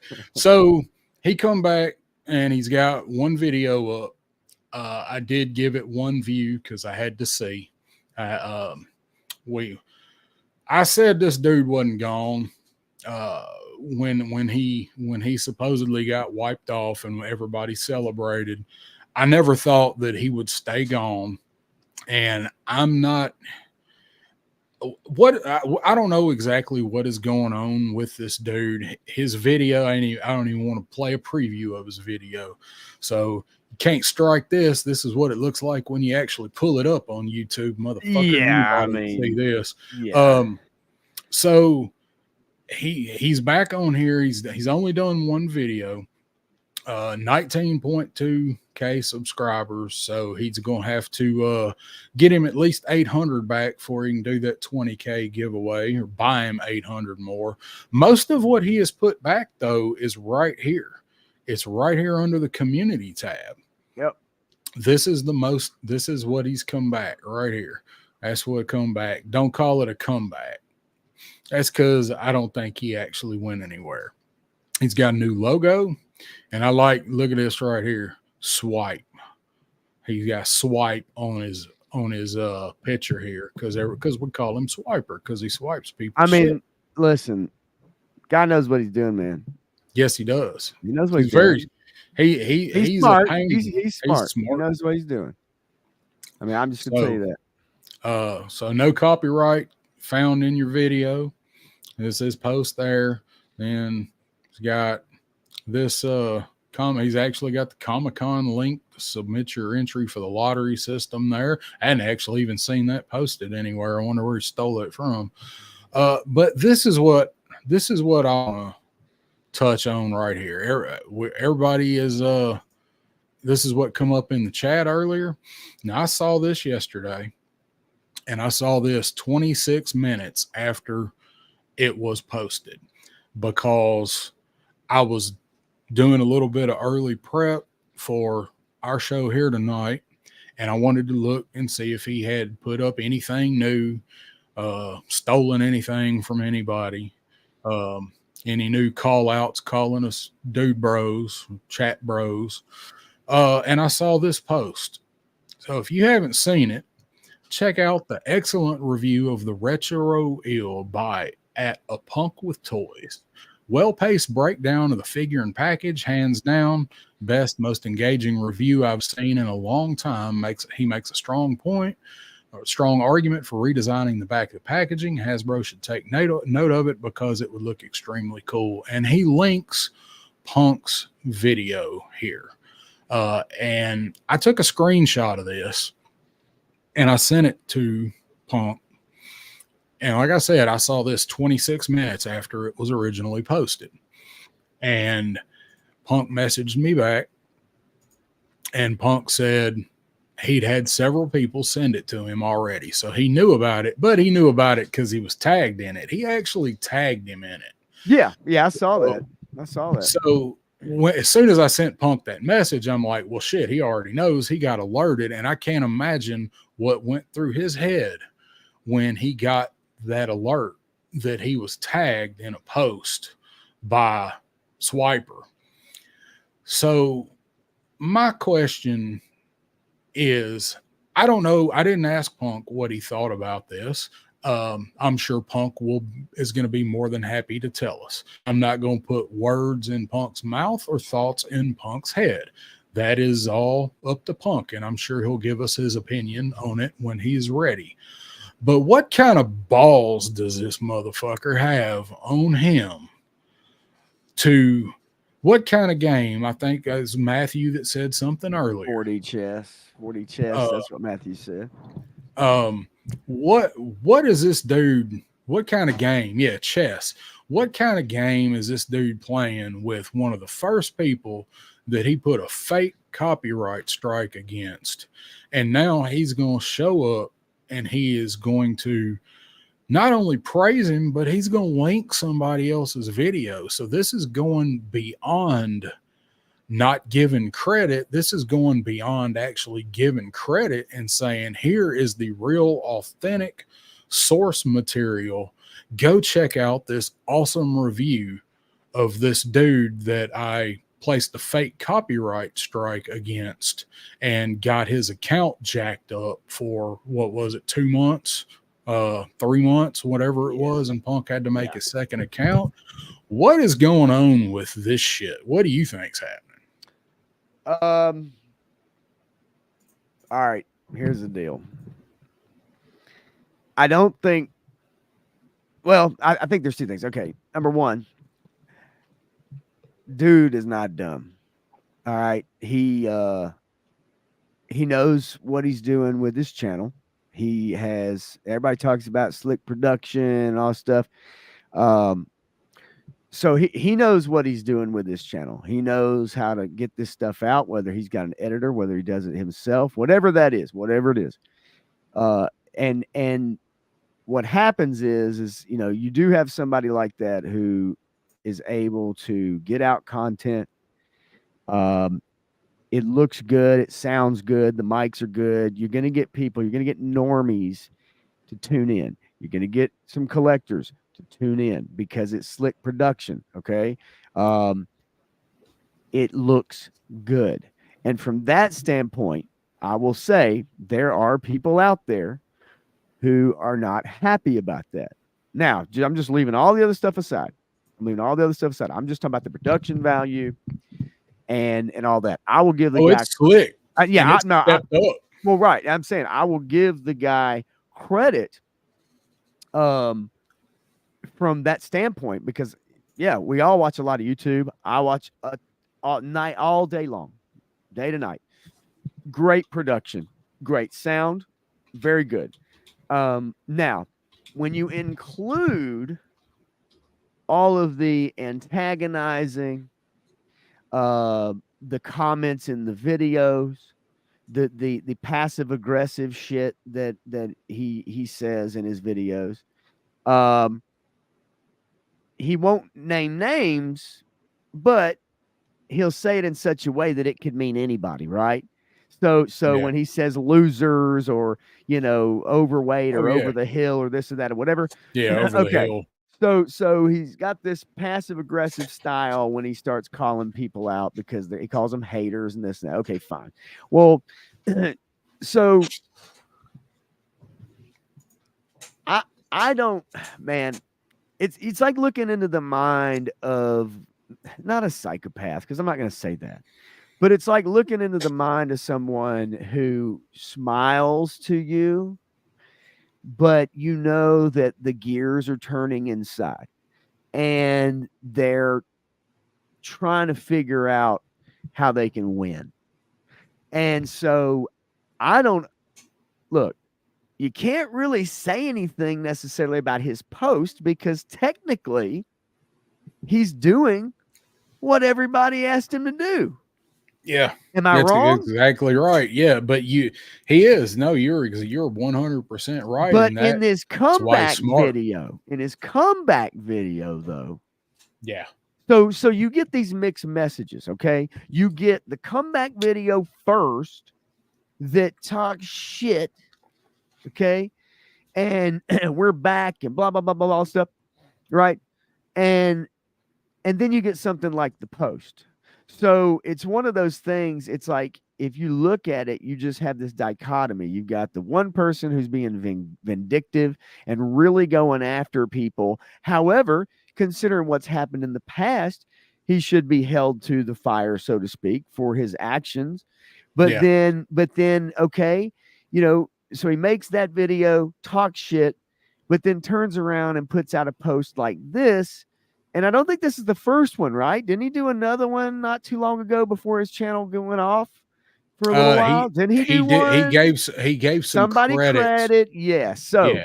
he's, in one sense, on one hand, he's doing what people are asking him to do. But on the other hand, he's still taking pot shots and talking shit. Yeah. But he's just not naming names. Yeah. So in that sense, like, I can't hate the dude's game as far as how he runs his channel, so to speak. I don't like when he talks shit about people, because if he's trying to beam into how many ever million homes and all this stuff, and his main audience is most likely probably maybe some younger people as well, I don't think it's a good idea to do what he does in those videos when you have normies and other people that are casuals that are coming in. But at the same time, he's also doing what everybody's asking him to do. We'll just have to see if it's real, how long it lasts, right? And go from there. But I don't think people should let up yet, right? No. I don't think people should let up and take the reins off and just whatever. But I do think people should be vigilant and still keep their eyes open for any shady bullshit. Yeah, and I'm wondering if he put this post up. I'm wondering if he is going to do any other similar post against anybody else that he has messed with. I want to see him put up a post giving Travis Moody some credit and 3POA. I want to see and I think it's a of game. Course, Toy Kind of Mood, all their whole crew, and 3POA and other people that he's jacked stuff from. I want to see some more posts like this, because I want to know how far he's going to go with this kind of ridiculousness, because that's just what it is. He can have all the damn combat engineers he wants. He's never going to rebuild these bridges. He's but I'll tell you what, though, by doing these posts, okay, which don't take any time at all to do, by doing these posts, then moving forward, he can say, I'm doing what you guys told me to do, what you want me to do. I'm doing it. You can't tell me I'm not doing it. You can't say I'm not trying. You can't say I'm not doing it. So that way, if there's any more criticism levied about some other stuff, at the very least, he's got this notch on his post over here, and he's saying, okay, I've learned just on the basic thing. I'm going to say some nice things. I'm going to post a link. I'm going to put it on here. And if anybody tries to say that I'm not doing that, then I have the receipts, right? Now, I still think the video coming back where they spent Father's Day and all that stuff going to a Twins game, and they took all the, on the field photos and this and that with players and all, that's great. Spend a lot of money, go enjoy yourself. That's cool. Who cares? I don't give a shit about that. But again, in that same very video, he was talking shit and saying, and then we beat all the copyright strikes and all these over the hill losers who are claiming this and that. Well, at some point in time, I think you've just got to, you either just need to sit down and talk about the names of the people or what happened or whatever, and just, that's me. You get to ground zero and you just clear it all out. Just clear it all out, man. Yep. Lay it all out there and talk about it, and just leave it at that and say, hey, moving forward, this is our style. This is what we're doing. And let's just end all this shit. Yep. So I want to I want to say, by the way, you want to highlight that again, man. Yeah. What's up to Triple C and Frank Doom on You are in here, and a chance to shout them out. And of course, there is a Punk with Toys, whom we are talking about right now, trying to speculate on what this fool's game is, and not going to ask you to speak on it in here, Punk. I'm sure you'll address that in your own time. We were just kind of theorizing what the hell might be going on. And yes, Matthew, I missed the first little bit of Monday Night, Punk, and I went back and watched it. Oh, it was great. I saw several posts talking about it, so I had to go back and rewatch it. That was epic and well deserved, as Matthew says here. And that is actually the next thing we were going to talk about, was what you spoke on in that rant. As you can see, I've titled this segment here GI Drama, because it's not just with this fool at Swiper Island. It is also the stuff that is going on with the artist Shark and our buddy Shark Eyed Toy View. Shark Eyes, I did not pull anything up on that. I was just gonna speak on it because he's in the same league with Swiper Island. Right, artist Shark is. They're two sides to the same coin that's shaped like a penis. You know, they're two sides to the same wad of toilet paper.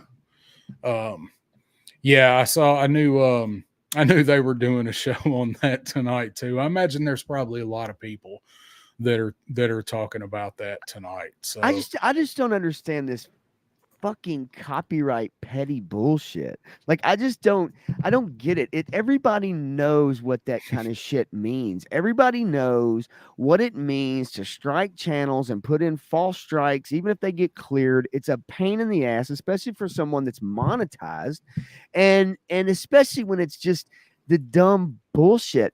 Look, I'll say it again. Cite your sources. It's not a big deal. But yes, it's not always going to be done. But in a perfect world, yes, everybody would cite their sources, and that would be that. My thing is that, sometimes you just got to let shit go. If it doesn't look bad on you, if it doesn't, really damage you or your channel, so to speak, in this type of atmosphere. But like this copyright bullshit, man, it's gotten out of control in the toy world. Like I don't know what the fuck. Like it is weird, dude. The shit is weird. It is. It's really strange. War Chest, want to highlight that right there. Yeah, he even maybe he's trying to capitalize on the last season of Cobra Kai getting ready to come. Man, who knows, dude? I mean, people do shit for the dumbest fucking reasons or not. I don't know.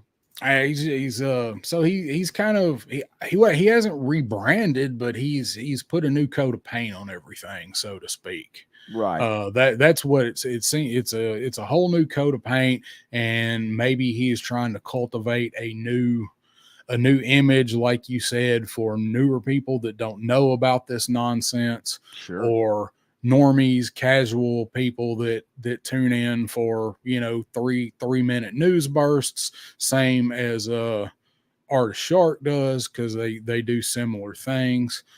But either way, like it's still the same. I go back to the movie Christine. Anybody remember the movie Christine? Where's Jay Astro when I need him? Right. He takes Christine into the garage where he's going to fix it up, and the guy that runs the garage is letting him bring Christine in, and he parks it, and the guy's talking to another dude hanging out there, and they're talking about the car, and he says, "You can't polish a turd. You can't polish a turd," and Viper Island is definitely a turd. So yeah, and something right here that Punk says about Shark's channel magically being was down the next day and too convenient right after he called him out and told everybody what he's doing. Yeah, so yeah. See, when you see stuff like that too, yeah, that shit is weird, right? And so is it just timing that somebody's going to rebrand and like try to what new audience are you reaching? Okay, I'm sorry. You're not reaching a new audience, if that's what you do. Like, you're just not. You had your audience. His whole thing was because he's getting all these copyright strikes, he had to start up a new channel, and it's basically going to be the same new channel, but there's no strikes. But it doesn't matter because, like, from what, correct me if I'm wrong. Punk, correct me if I'm wrong. Anybody in the chat, correct me if I'm wrong. You can have a channel, but if you get copyright struck or you get or whatever, then you can't just up and start a new channel. Like you can't just all of a sudden be like, I'm just going to start a different channel. And if you get struck again and again and again, you keep happening and you just start another Just channel. keep moving. And another channel. You can't really do that. Like they don't allow you to do that. It's kind of like, they'll follow you. Now, Matthew said, what copyright strike? So I'm trying to figure out, and I want to make sure I have all my ducks in a row, right? Like I know exactly what I'm talking about. I'm just saying in terms of copyright strikes on a channel, they won't allow you to just keep snaking your way through the YouTube ecosystem, over and over. That's just not possible. Like they won't allow that. That's what Artist Shark was claiming. This was the whole thing that was started going on while we were at Joe Fest. Was he started claiming that he was getting all these multiple strikes against him and started targeting people that he was saying were giving him the strikes, and him and a couple other people were trying to get people to unsubscribe from Punk, from Shark Eyes, people that he was claiming was doing this. And no receipts, right? No receipts. That's my biggest issue. I said it earlier. Receipts. If you don't provide receipts, I don't give a shit what you're talking about. Because if you got DMs or you got some evil messages from somebody, if somebody's talking smack to you, whatever it is, and you start talking about it or bringing it up and it becomes big drama, then you need to have receipts. Twitter messages, Instagram messages, whatever it is. If you're suffering from that kind of stuff, if people are doing, then you need to provide receipts. If you do not provide receipts, then I'm sorry, but you can talk about it all day long, but I'm not going to believe everything you say then. Unless I know you.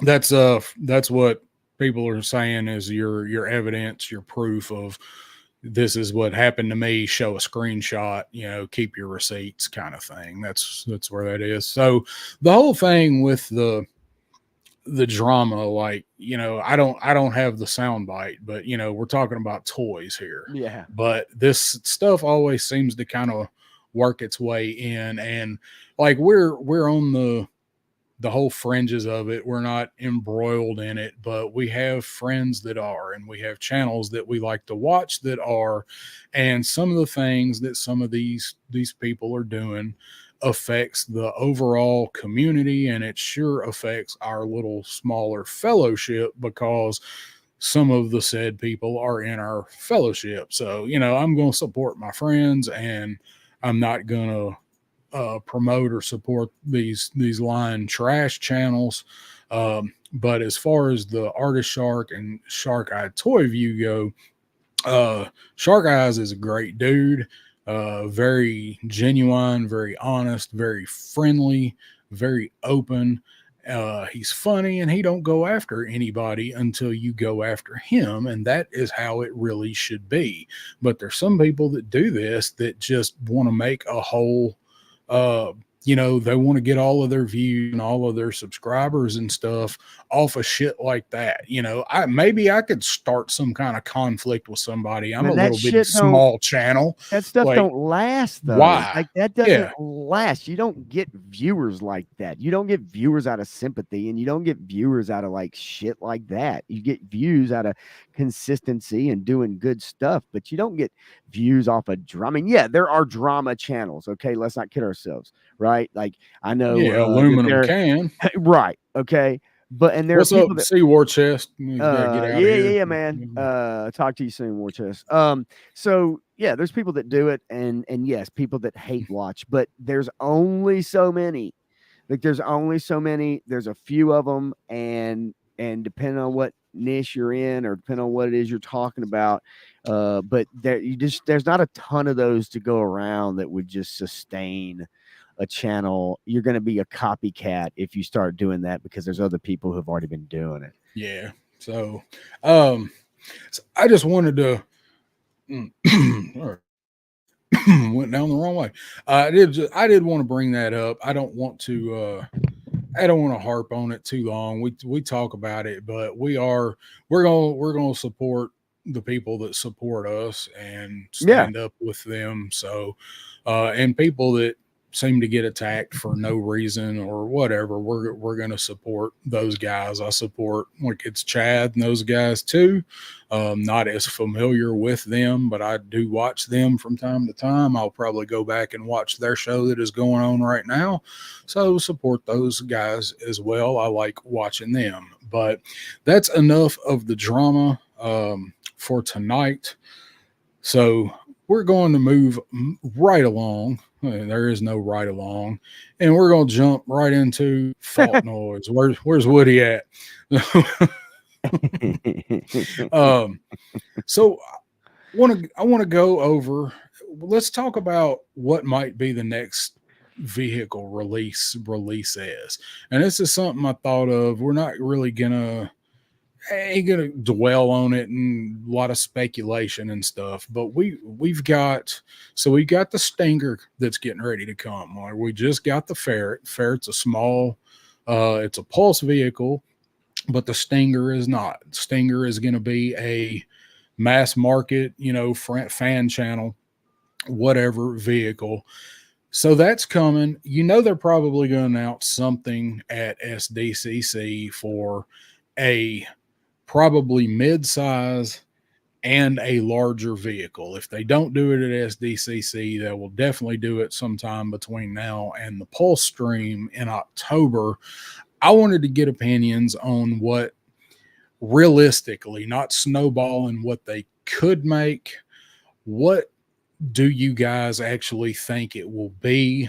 Like a Joe vehicle and a Cobra vehicle, it's probably time for a Joe larger to mid-size vehicle, but who knows? Maybe they do another Cobra one and another smaller Joe one. So what do you guys think might be coming up? Pop Blender, what do you think could seriously be next? So I do have a couple ideas as far as your non-HasLab vehicles. Yes. I think one that would be an easy win, and I kind of divvied this up between Joe and Cobra, and I also divvied them up between like land, sea, and air. Okay, so and I have a few. They're pretty easy to pick out in my opinion, because you start looking down the list, you start going, okay, that's way too big. That's too big, right? So one that I have is this bad boy right here. I think this would be an easy one to do. I think it would be kind of small. I would like it to have suspension though. Yes. I think that would be crucial, but I think this would be a really easy one to do. And this list also is not necessarily like wants and what I think. I kind of am really on both of those with the ones that I kind of picked out. I do think that this is one that they could do at a decent price point, and you don't have to do a ton of updating. It's a classic dune buggy basically with a cannon on top. I think it would be super cool to have as just one of those other vehicles. Is it bigger than like the Ram? Yeah, but is it as big as the Vamp? Not quite. I think it's a little smaller than that, more compact. So for me, I would be totally cool checking out the All Striker. And I had actually, I did the whole classic front and back, right? Like, so yeah. So like, would you get a driver with it? Would you get crankcase? That would be cool. It would drive up obviously the price point of it, but it's typically what we've seen them do, right? Is have a driver. And so for me, I mean, yeah, I would love this bad boy, and I do think it's doable. I do think, depending on how long this line goes, okay, because as you start getting into some of the later vehicles, they start getting real freaking kooky, and they're not quite practical. And I think with classified, you still need some practicality.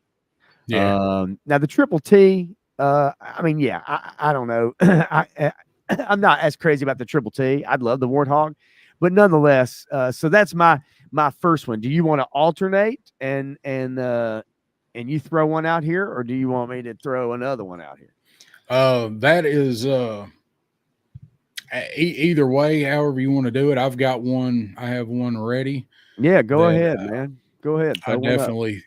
definitely think, and I'm going to go Cobra. Sort of.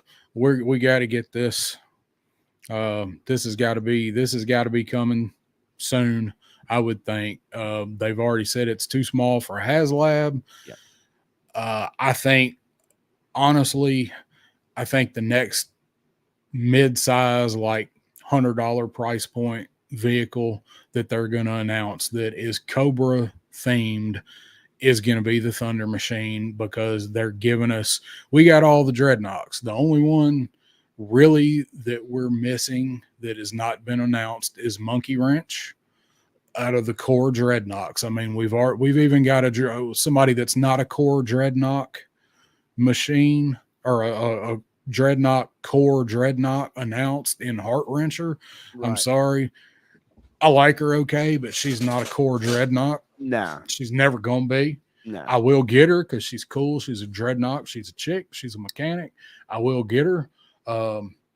But it's got to be the Thunder Machine. On the Joe side, my top one that I also had selected was the All Striker.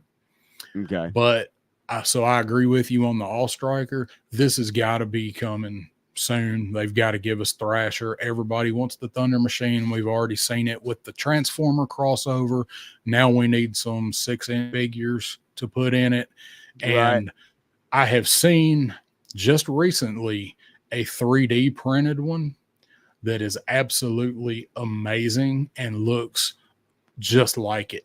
I hope that it looks as good as this 3D printed one that I just saw. And I'm not going to say where I saw it, because I'm sure it's going to be popping up soon.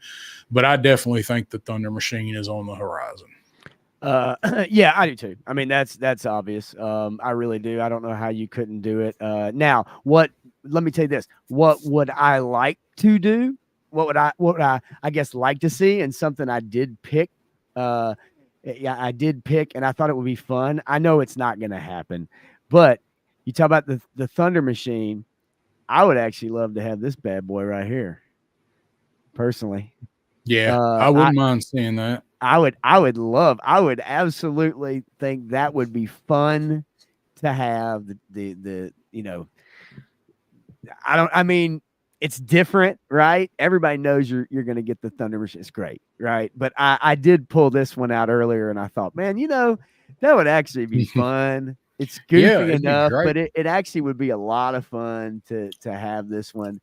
And well, they said they're not going to give us vehicles without drivers, so you would have to find somebody to come with it, and it's not going to be Xandar or Zorana. No. Yeah, but yeah, you could put Monkey Wrench with it though. But I thought that would be one that I just think is just fun enough for the Dreadnoks. I thought it would be a lot of fun, and yes, it would be quick and it'd be pretty easy to get out.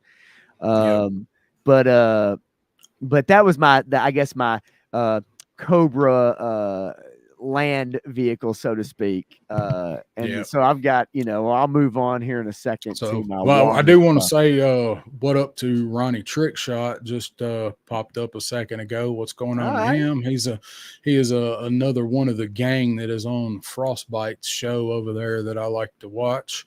Punk said we were on to something with what we had on the screen, and that was when we were showing the Thunder Machine. So let's hope so. I hope that turns out to be accurate. And Matthew says he wants the Polar Battle Bear. So do I.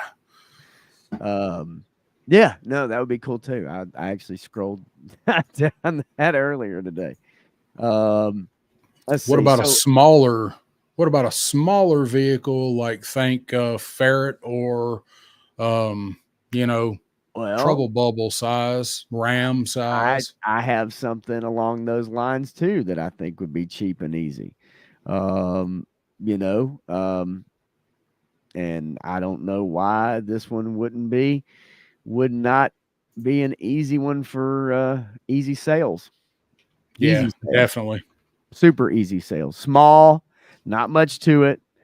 I mean, you have a good price point on this. I mean, my thing is at this point, yes, every vehicle's coming with a driver, but does every vehicle have to have a driver when you have these small, like the Trouble Bubble? Yes, it had a, okay, so then, you know, put a figure with this if you want to up the price point. I just don't think there's anything wrong with them putting out something like this, with no or figure. yeah, with no figure. Me either. Or like this with no figure. I mean, come on. You know what I'm saying? Like 6-inch. You know what I see them doing with that? I see them waiting on the devilfish until we get wetsuit, and then they give us a Mission Brazil wetsuit repaint with the devilfish. You know, Frank brings up an interesting point too.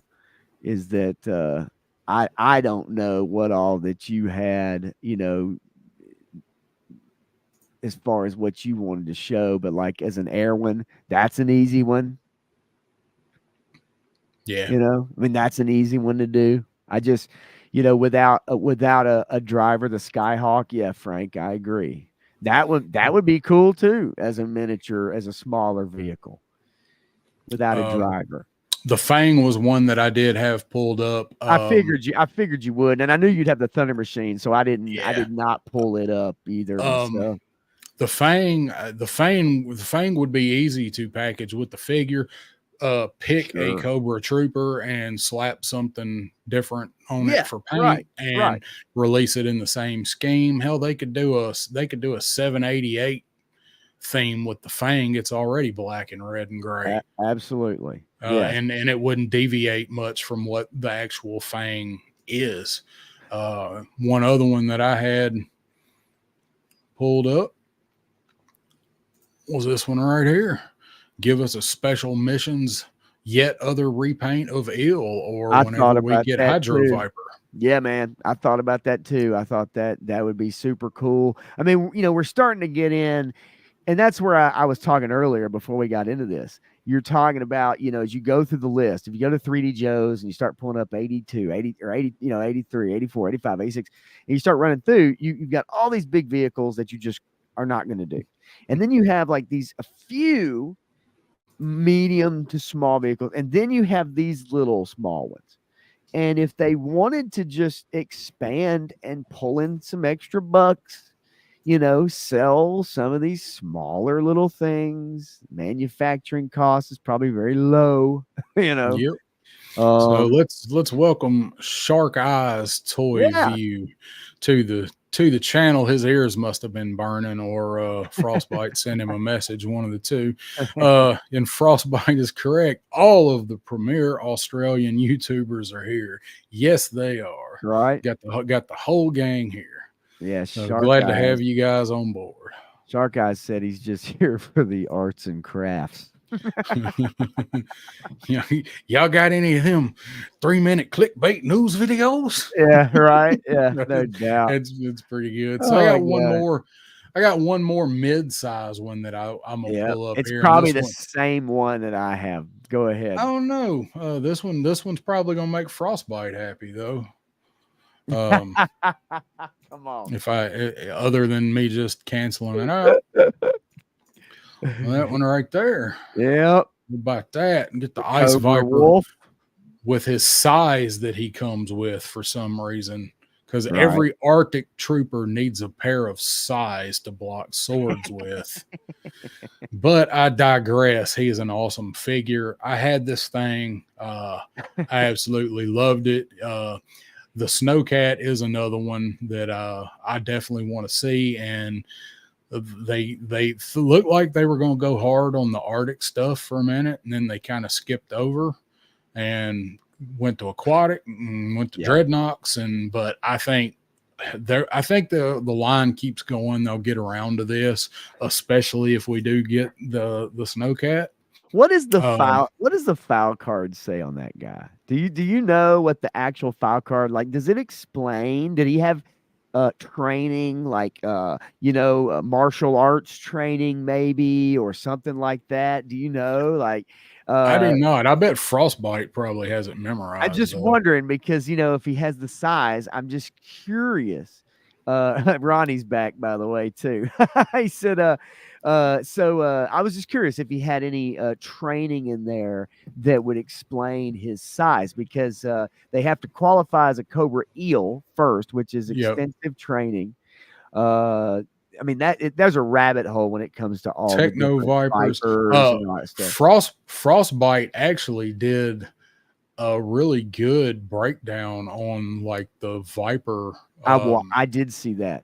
I did the see that. training and what leads Yes, to what. I did. I saw that a while back, actually. How Very. long ago was that?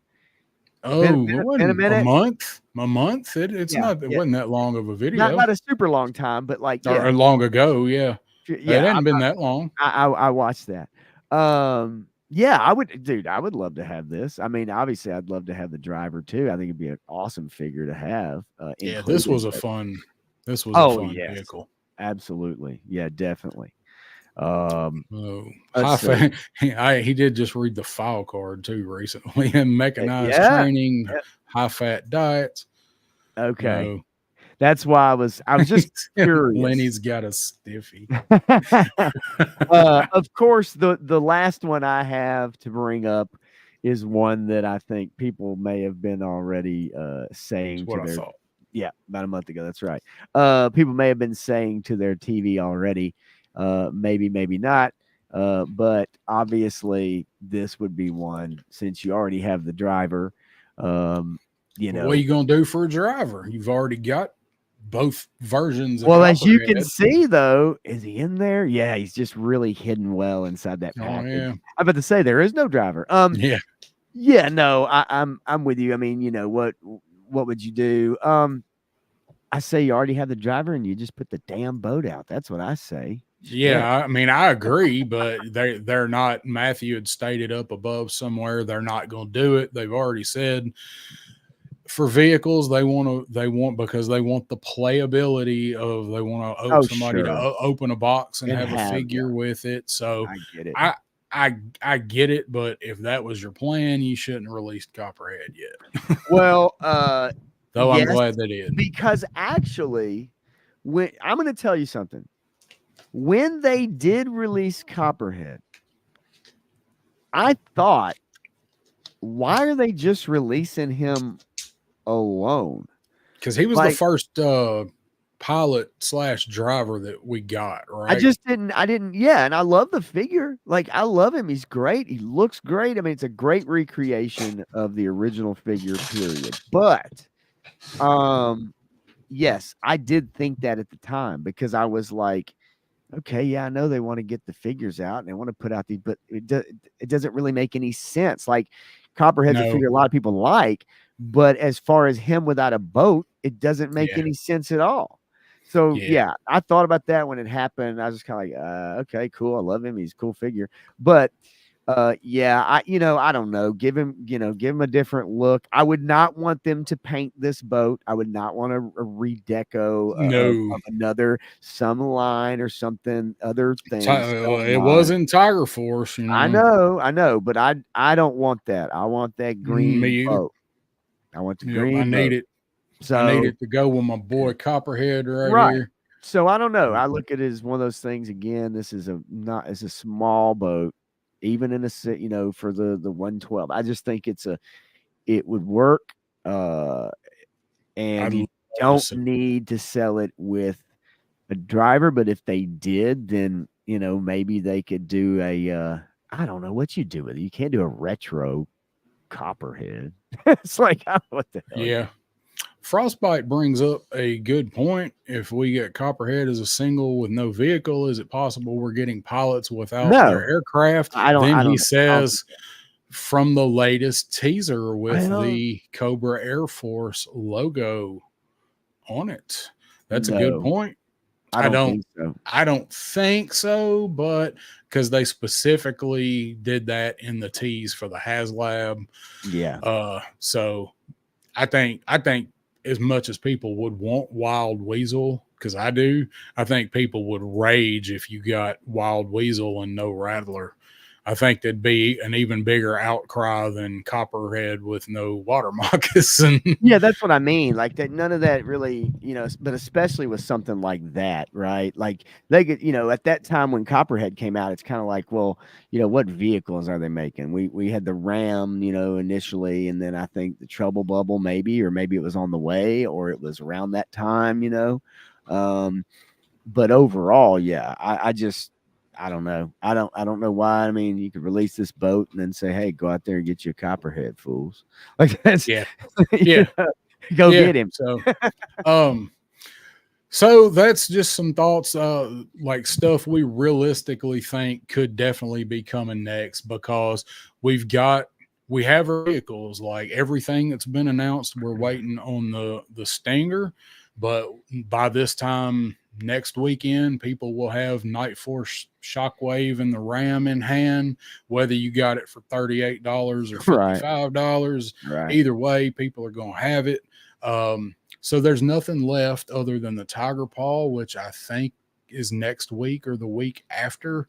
I do want a wreckage figure. So anybody listening, if you wind up with an extra wreckage, I am looking for wreckage, even though he's going to be a piece of shit because he's based off of Firefly, and we know how that figure turned out. But I want wreckage. I don't want the Tiger Paw. So if I score one, I'm sure I'll be able to swap somebody a Tiger Paw for something, because I don't need it. Is even as badass as the ferret is. Anyway, so all of our small vehicles we're going to have. Stinger is September, I believe that's right. So they've got to get something else in the pipeline vehicle wise, for us to whet our appetites to be looking forward to. And I think one of the vehicles that we just had talked about and mentioned will probably be one of those. There's a couple others that, there's so many vehicles in Joe, but stuff that they're iconic enough to do and give us, those are some of the ones that we think might be coming. I'll be happy with any of them, honestly. So other thing we're going to talk about tonight, let's talk about this a little bit. So this is a topic that Pop had suggested, and I think it's a good one. I think going through doing a segment one time where we cast the movie like some other people have done might be a good idea. But let's talk about the concept of it. That's what you wanted to get at, right? When you wanted to talk about this. Yeah. That's maybe from last time we did the stream, I think a couple weeks ago or whatever. It was one of those topics, and we didn't really get to it, which is always fine. It's just something that is in the works. But yeah, I don't know. My thing was, I want to know kind of what everybody's thoughts were on what they thought this movie was going to be like plot wise, other than the basics. We know the basics are going to be that, the Transformers and G.I. Joe discover each other in some shape, form, or fashion. Now I guess one thing I want to know is, did anybody see the last Transformers movie? Because here's my thing about this. If this was going to happen, then I would rather it be a brand new Energon universe, brand new Transformers G.I. Joe. I don't want it to be a continuation of the Transformer movies that we've gotten for X amount of years. I think that has kind of, to me, run its course. I know the teaser at the end is leading into this, but I would rather them actually go at it from another angle and really just kind of reboot it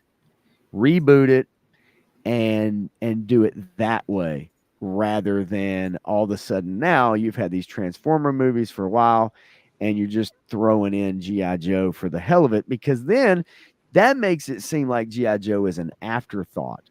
And I don't feel like they should be an afterthought in the Transformers universe movies that we've gotten. I'd love to just see them reboot and just start over and give us a story where those two things coincide, and not G.I. Joe invading the Transformers universe. They're already here on Earth and all that stuff. Yeah, I agree with what you said.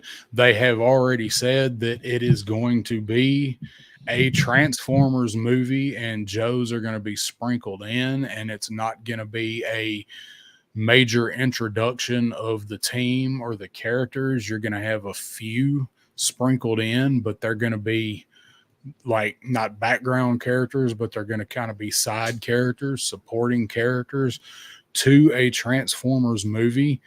I don't want that either because they're not going to handle it right. If De Bonaventura is attached to it, it's going to be trash. We all know it's going to be trash.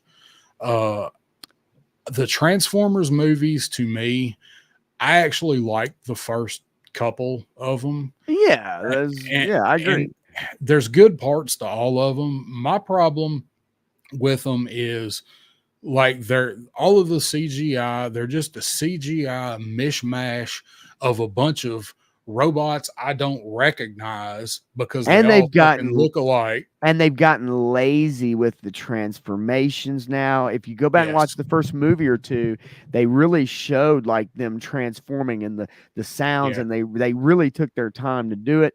And now like it happens so quickly, or it even happens off screen a lot now. So they've gotten even lazier with it, right?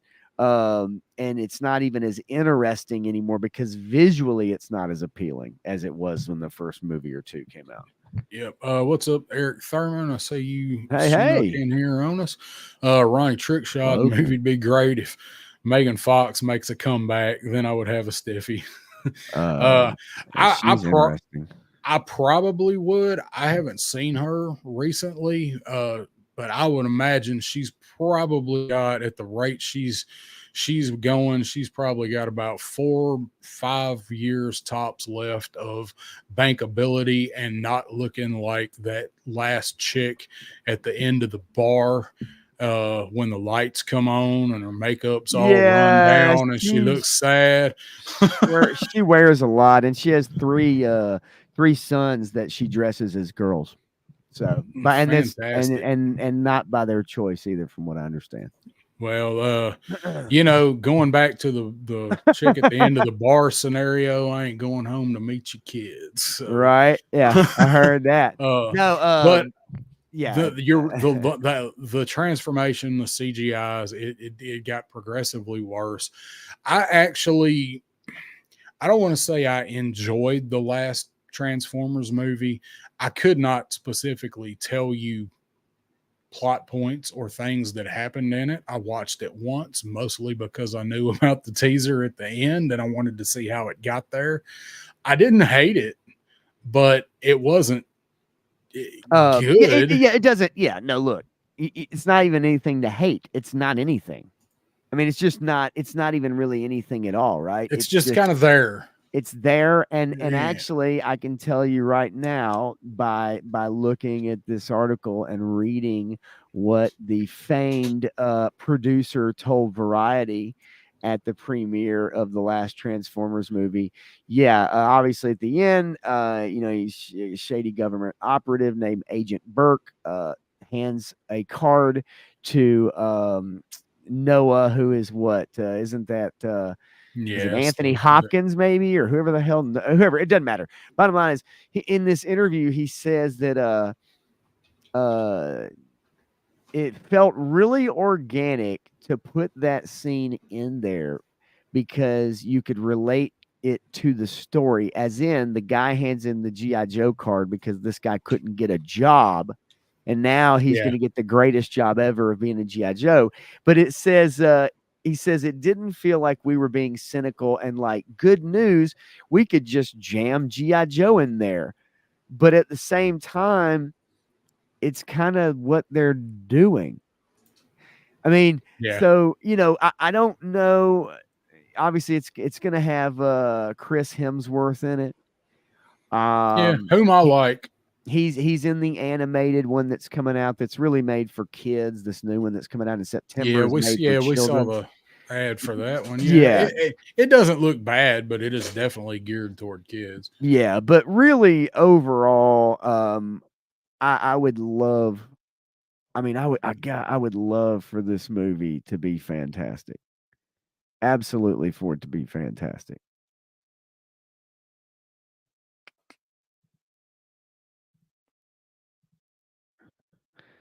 You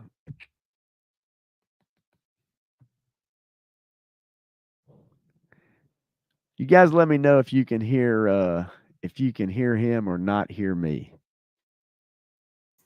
Oh, my mic was muted. Okay, yeah, I couldn't happened. hear you, and I was asking the chat. I was like, I hope it's not me, but I just want to make sure because you dropped off there, and I saw Yeah, you. I somehow clicked my mic, so Okay, and click mute. I don't know how that happened. So yeah, I got it pulled up on IMDb. It's got okay, a 6.0 out of 10 for Rise of the Beasts. right, So it is slightly better than average, Midland. Yeah. yeah, And that's my feelings on it. Um, Anything De Bonaventura is attached to, we know is going to suck. What kind of hopes is what I was saying? yeah. Can you have for this with what we've seen from both franchises, Transformers in the last, 5-8 years, and with everything we've gotten from the GI Joe movie? The GI Joe movie could have been good. I mean, it had good parts, but they just took it so far off the rails and so futury. I think Like, it's a matter of the person who's behind it and the vision they have for it. And I think, as with a lot of properties, what you see is someone's vision is that they need to reinvent the wheel. And all of the fans of GI Joe, yeah, especially us 40 something, 50 something people, we want it to be closer to what we grew up liking. But I think every person that comes into it, they feel like it needs to be updated for a modern audience. It needs to be updated visually. Swap out characters, and whatever that means. And yeah, then and I think that someone, oh, well, what'd be really cool is if it's a clandestine operation, but they only, went after what, what I'm saying? Like, instead of it being what it really, the spirit of it's supposed to be, what I really worry about personally is that these Transformer movies have, if you look at IMDb and you go back and you look from one to where we're at now, they've all gone down in score and quality, but yeah, their box office is still strong. And I think what most people, especially in that industry, feel like is that it's possible Transformers could help reboot G.I. Joe and get a couple movies off the ground if it's received positively. But I just don't think that as a property that G.I. Joe, other than something animated, I just don't feel like it's going to draw in enough money. They'd have to do it on a really tight budget. But yeah, by crossing them over, at the very least, it may get the eyeballs and the dollars, even if it's a bad movie, which I think it will not be a yeah, very good movie. But the one thing, and I'll leave it on this as far as this part of it, the one thing I don't want to see, I just don't want to see it basically be Snake Eyes and Transformers. yeah. You and me both. I'd be fine if Snake Eyes wasn't in it. I just don't like. I've had enough for right now. I've had all the Snake Eyes I want. You can throw fruit at me, whatever you want to do. I'm Snake Eyes out. I only ever want two more versions of Snake Eyes in an action figure, and that is an unmasked head and a face, or his rubber mask face head. And I want Snake Eyes from the LARP team in Vietnam. I want all three of them. I'd be fine if they made the whole squad. I'd buy a fucking box set if they would do a classified box set of the three of them with Ramon and Dickie. I would buy that. That would be great. But I've had all the Snake Eyes that I want. Yeah. I wasn't even gonna ask why you have a camera in his house. I Well, figured you probably did had you, one in his, and he's got one in yours. did you read? I kind of had to go Yeah, up a little bit and read what was yeah. going on. That's actually pretty He's funny. Frank, Oh, though, brings up a good point too. After you highlight that, I thought that was pretty funny. yeah, But Frank, he brings up a good point about the, I if they saw do that. Joe vehicles as Transformers in the movie, and I think, yeah, that would be cool as either Easter eggs or as an homage, saying that here's the Awe Striker, or here's the Snowcat, right, or whatever it is, right? And Transformers were those vehicles, then yeah, I think that would be really cool, and it'd be a good nod for fans who came in to see GI Joe. The movie's going to bring in GI Joe fans because of the Yeah, fact that you just at the mere mention of GI Joe in a Transformers movie, it's something that we've seen in the comics and everything. But as far as a big time at the theater movie, yeah, GI Joe fans are going to go see it, and they're going to add some extra cash to those box office receipts. I yeah. just fear that it's just gonna be the same old that we keep getting, where Well, somebody thinks they have a better idea yeah. than anybody Stick else. to the source material.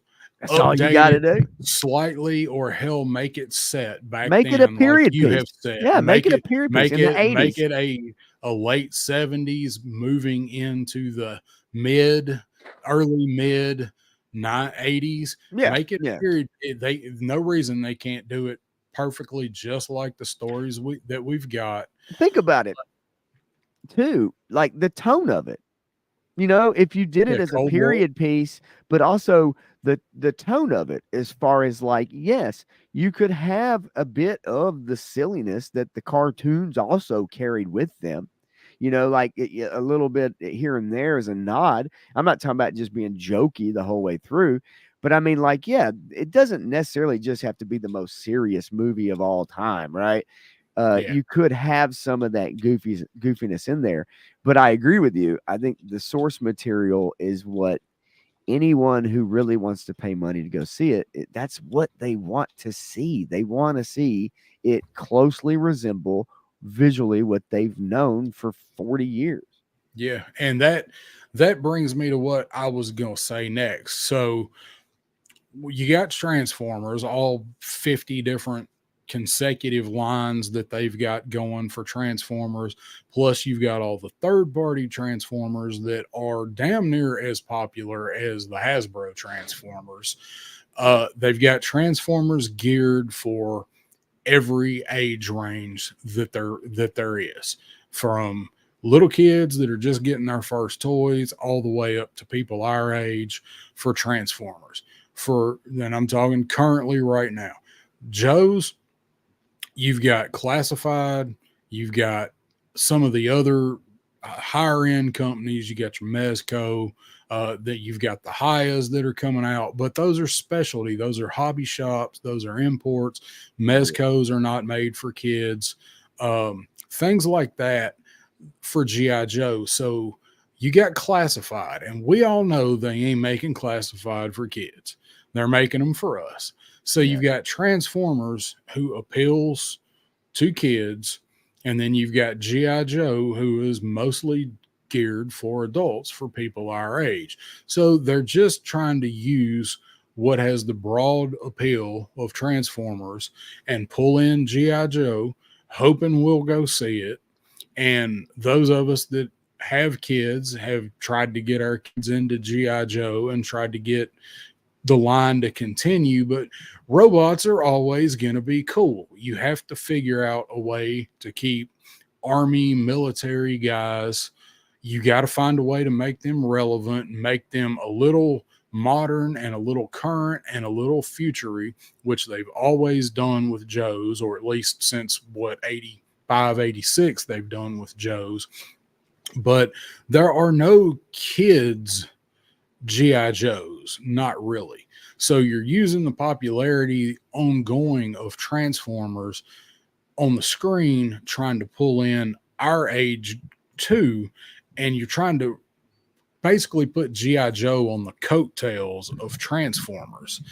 And Yes. like we've said, if they did it right, it could be good, but they won't, because they're banking on the kids, and they want to see flashy, they want to see GI Joe, and everybody likes or they want to see Transformers, everybody likes robots. So the Joes are always going to be just an afterthought in any of these movies, as long as they have the current production team on it.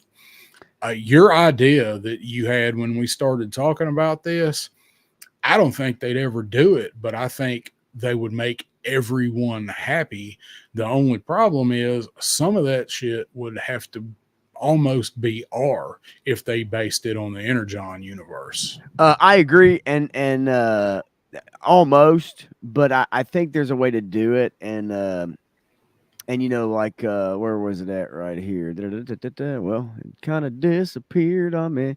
I'll try to find it in a minute. Anyway, yeah, Ronnie Trickshot says they need to follow the story of the Duke comic. So, you know, I would be perfectly fine somewhere in there. Now, of course, that was a limited run, and we'll see what they've got plans for the Energon, you know, as far as the you know, comics moving forward and everything with that Energon universe or whatever. But you know, ultimately, I think they should just reboot it, just start over. And I don't know that you'd have to do more of an R thing. They would never do that, number one, because you're just leaving dollars at the table. You're not, you know, if you make it R rated, you're not going to make your budget back. So you've got to make it PG. Thing. And so, but there's a way to do that though. And make it a good story, not hard hitting. I think, you know, to say any of this would be hard hitting would be rather naive. But I do feel like, yes, if they somewhere went in that vicinity, they're not going to do a 1-for-1, you know, comic to movie adaptation. That's not going to happen. No, never. Rarely ever see where they actually take from the pages and transfer that to the screen. They'll borrow stuff, but rarely will you see an actual, like, you know, 1-for-1 recreation. But that's what I would like to see instead. I think it would be a fresh new take. I think it would introduce people to the characters again, because you're right. Like you said earlier, at this point in the Transformers movies, you got a robot, man. You don't know who these robots are. They all look alike. They all look the same. They're not differential. And that's why I think an 80s themed kind of thing where a Porsche looks like a Porsche, right? And a Ferrari looks like a Ferrari, and a, you know, the different jets, you know, and they're different colors, right? And you can pick out the different colors. The movie needs to be bright.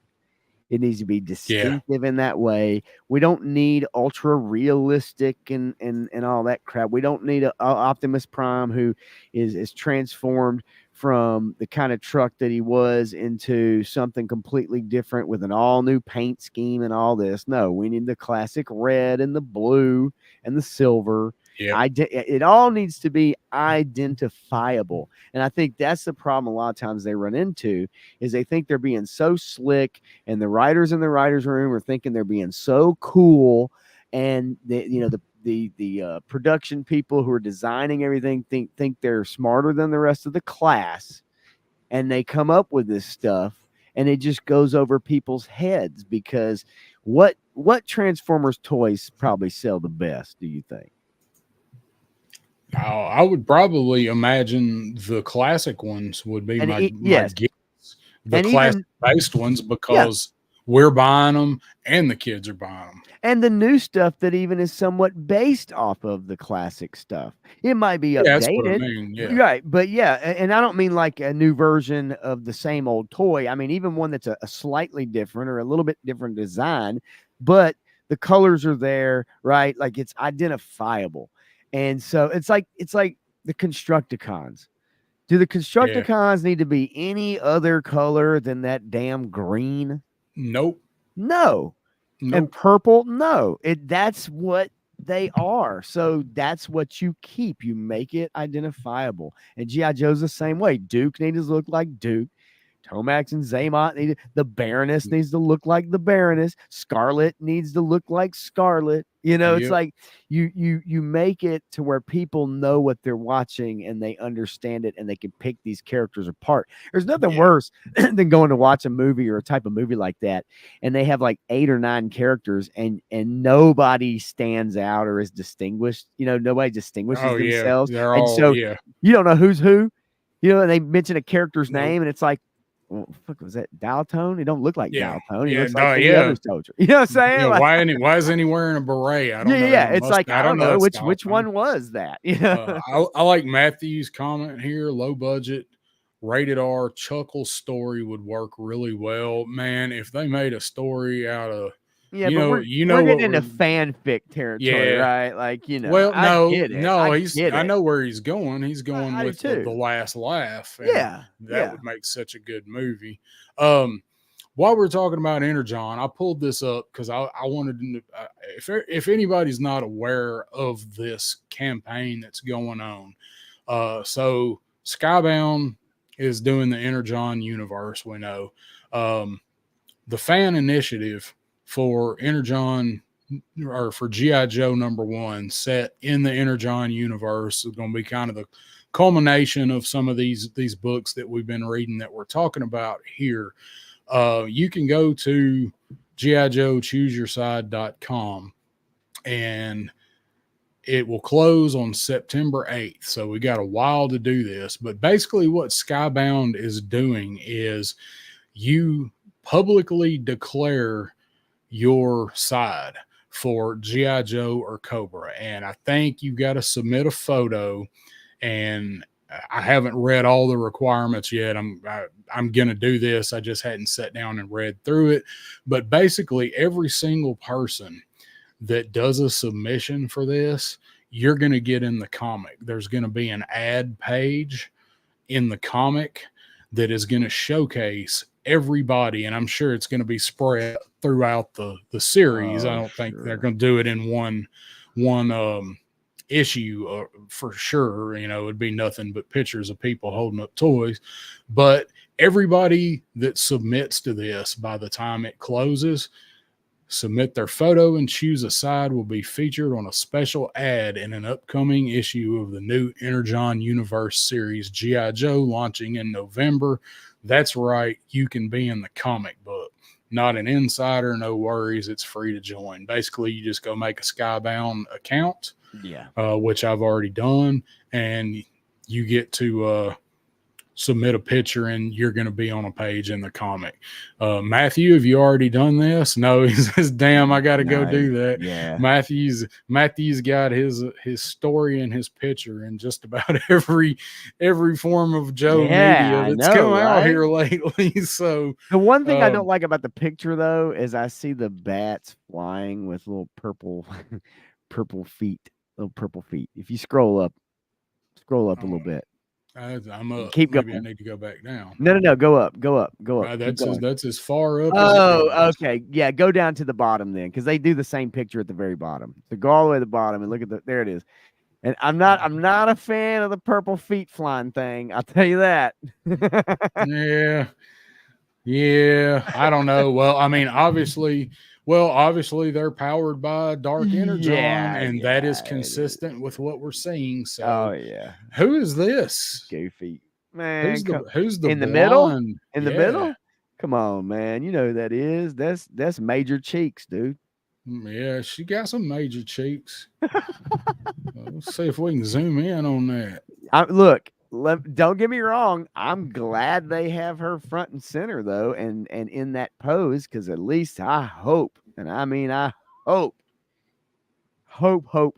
they try to keep this book as faithful or whatever as they can. They keep it on the real.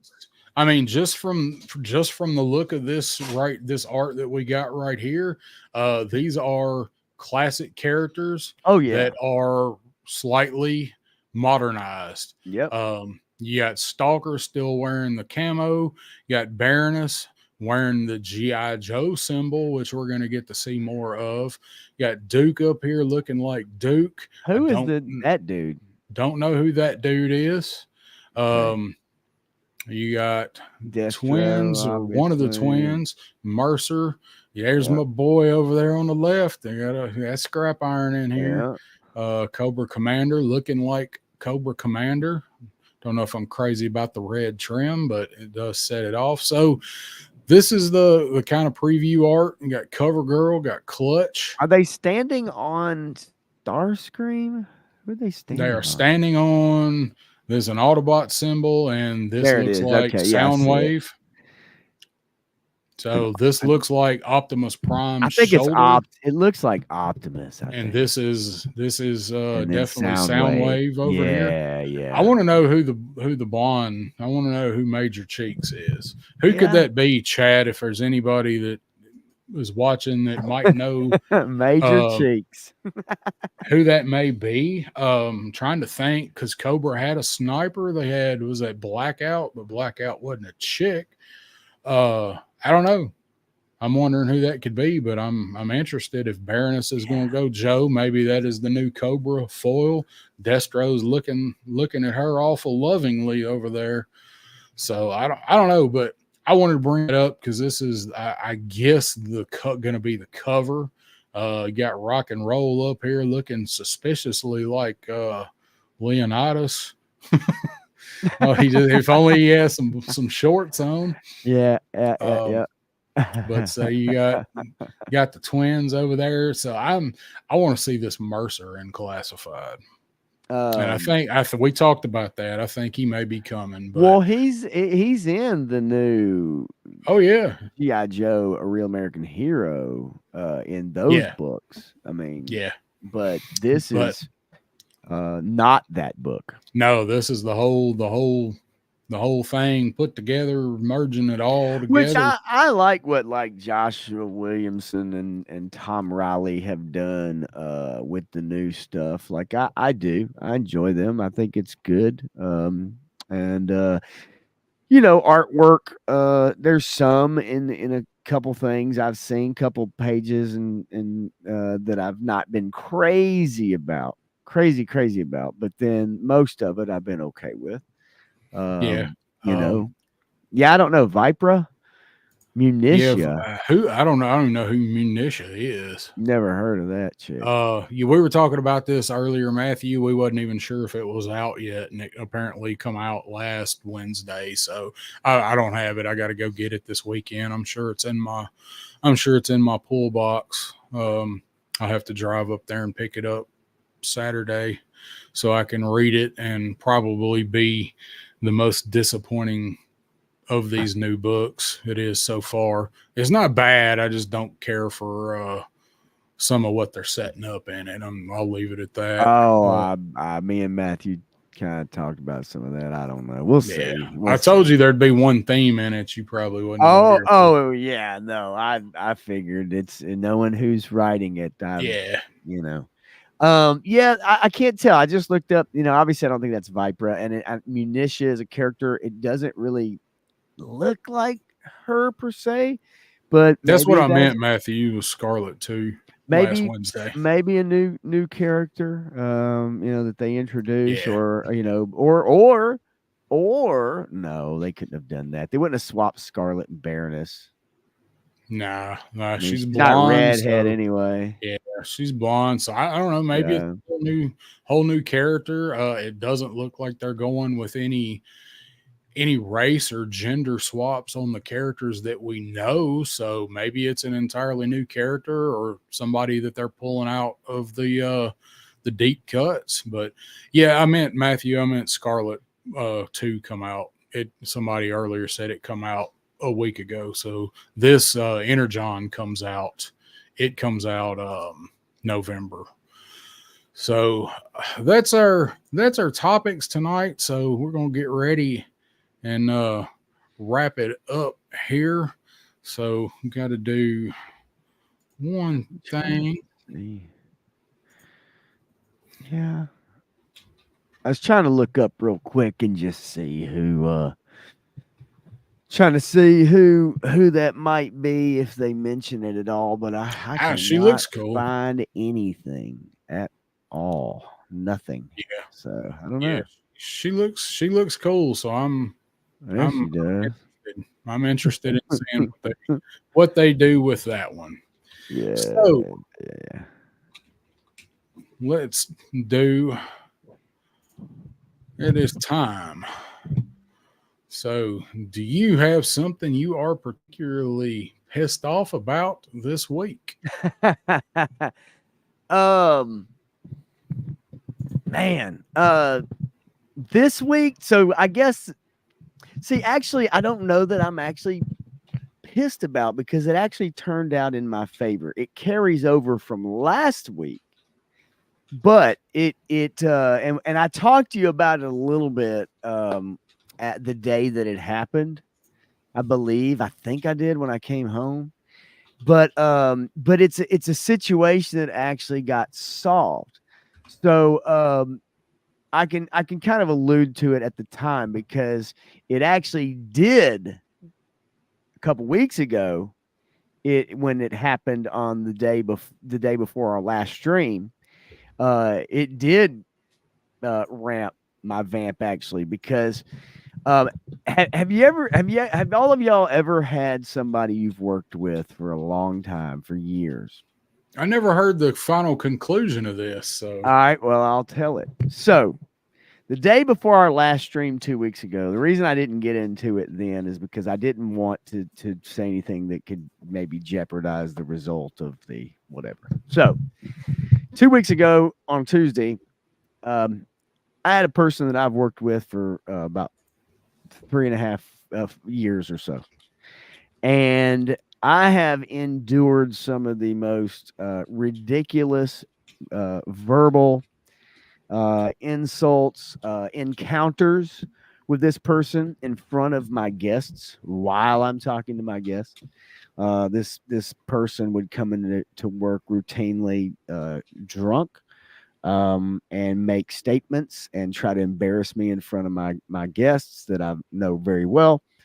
And so I've had many encounters, and I have tried to at least get it documented over the years, and never could get any of my management to actually document it for whatever reason. I don't know if they were scared of this person. He's a longtime employee.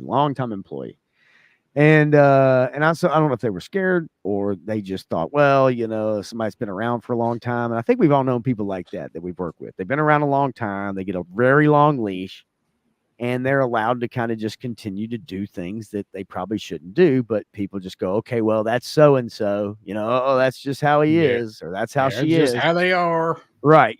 And so, like, I'm not the only one. This has happened with the other people I work with. They've had to endure years of, someone just some fucking asshole. All right. Bottom line.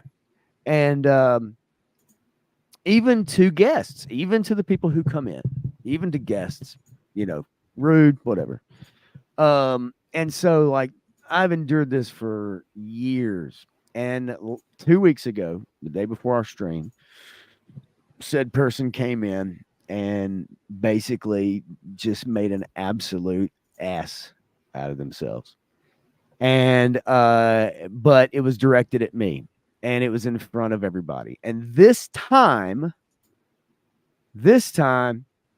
people went back and looked at the video. People wrote emails and statements within our restaurant, and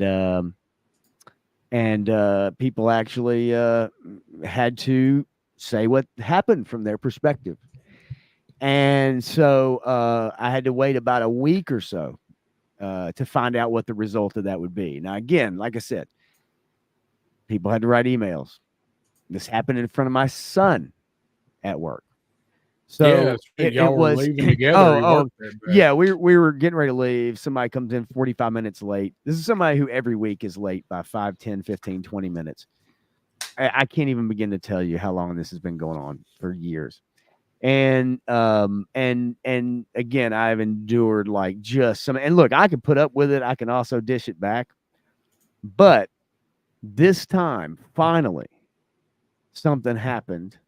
And while I never advocate for people to lose their job, I'm always a fan of, can you correct somebody's behavior? Can you get somebody to understand, But when you have people that are in their 40s who can't make it to work on time, when you have people that are grown people that come into work intoxicated, when you have people who are old enough to know better and continue to do that kind of stuff, then and the way I've been treated over the years for no reason, eventually I lose my sympathy and I lose my sympathetic ear. Yeah, as you And should. I lose the give a shit about whether you keep your job or not. And so finally, after years of the whole restaurant, mind you, it ain't just me, but because we're both in the same department behind the bar, and then I have to deal with it more often than anybody else. Finally, after years, you give somebody a long enough rope and they'll do themselves in. And that's finally what happened after all these years. And you can feel like this relief, this sigh of relief in the building from people, from guests who come in there every day, every other day, that hang out, that just when they were told, oh, something kind of happened, somebody got sent home, a week ago, 2 weeks ago, they already knew who it was. Right? Like they already knew exactly who it was without even naming any names. So what ramps my vamp is, yes, 2 weeks ago, I was absolutely heated. I was put up with it. I was done with it. And if nothing happened, I was going to have to go up the ladder to at least state my case. But, finally something happened and this person lost their job.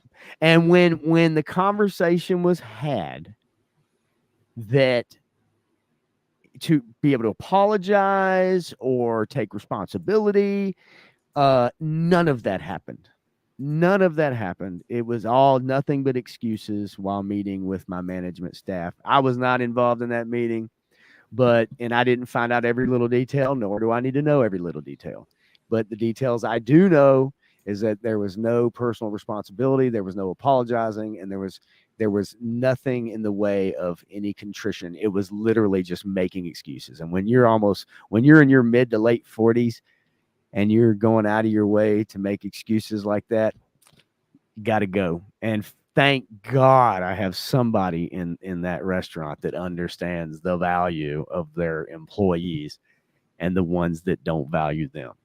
And so yeah, actually, dude's gone, and I am A-okay with it. I've been A-okay with meaning it. to ask you. Meaning to ask you about I meant to tell you. Yeah, a week ago, man, dude come in dressed for work, ready to go.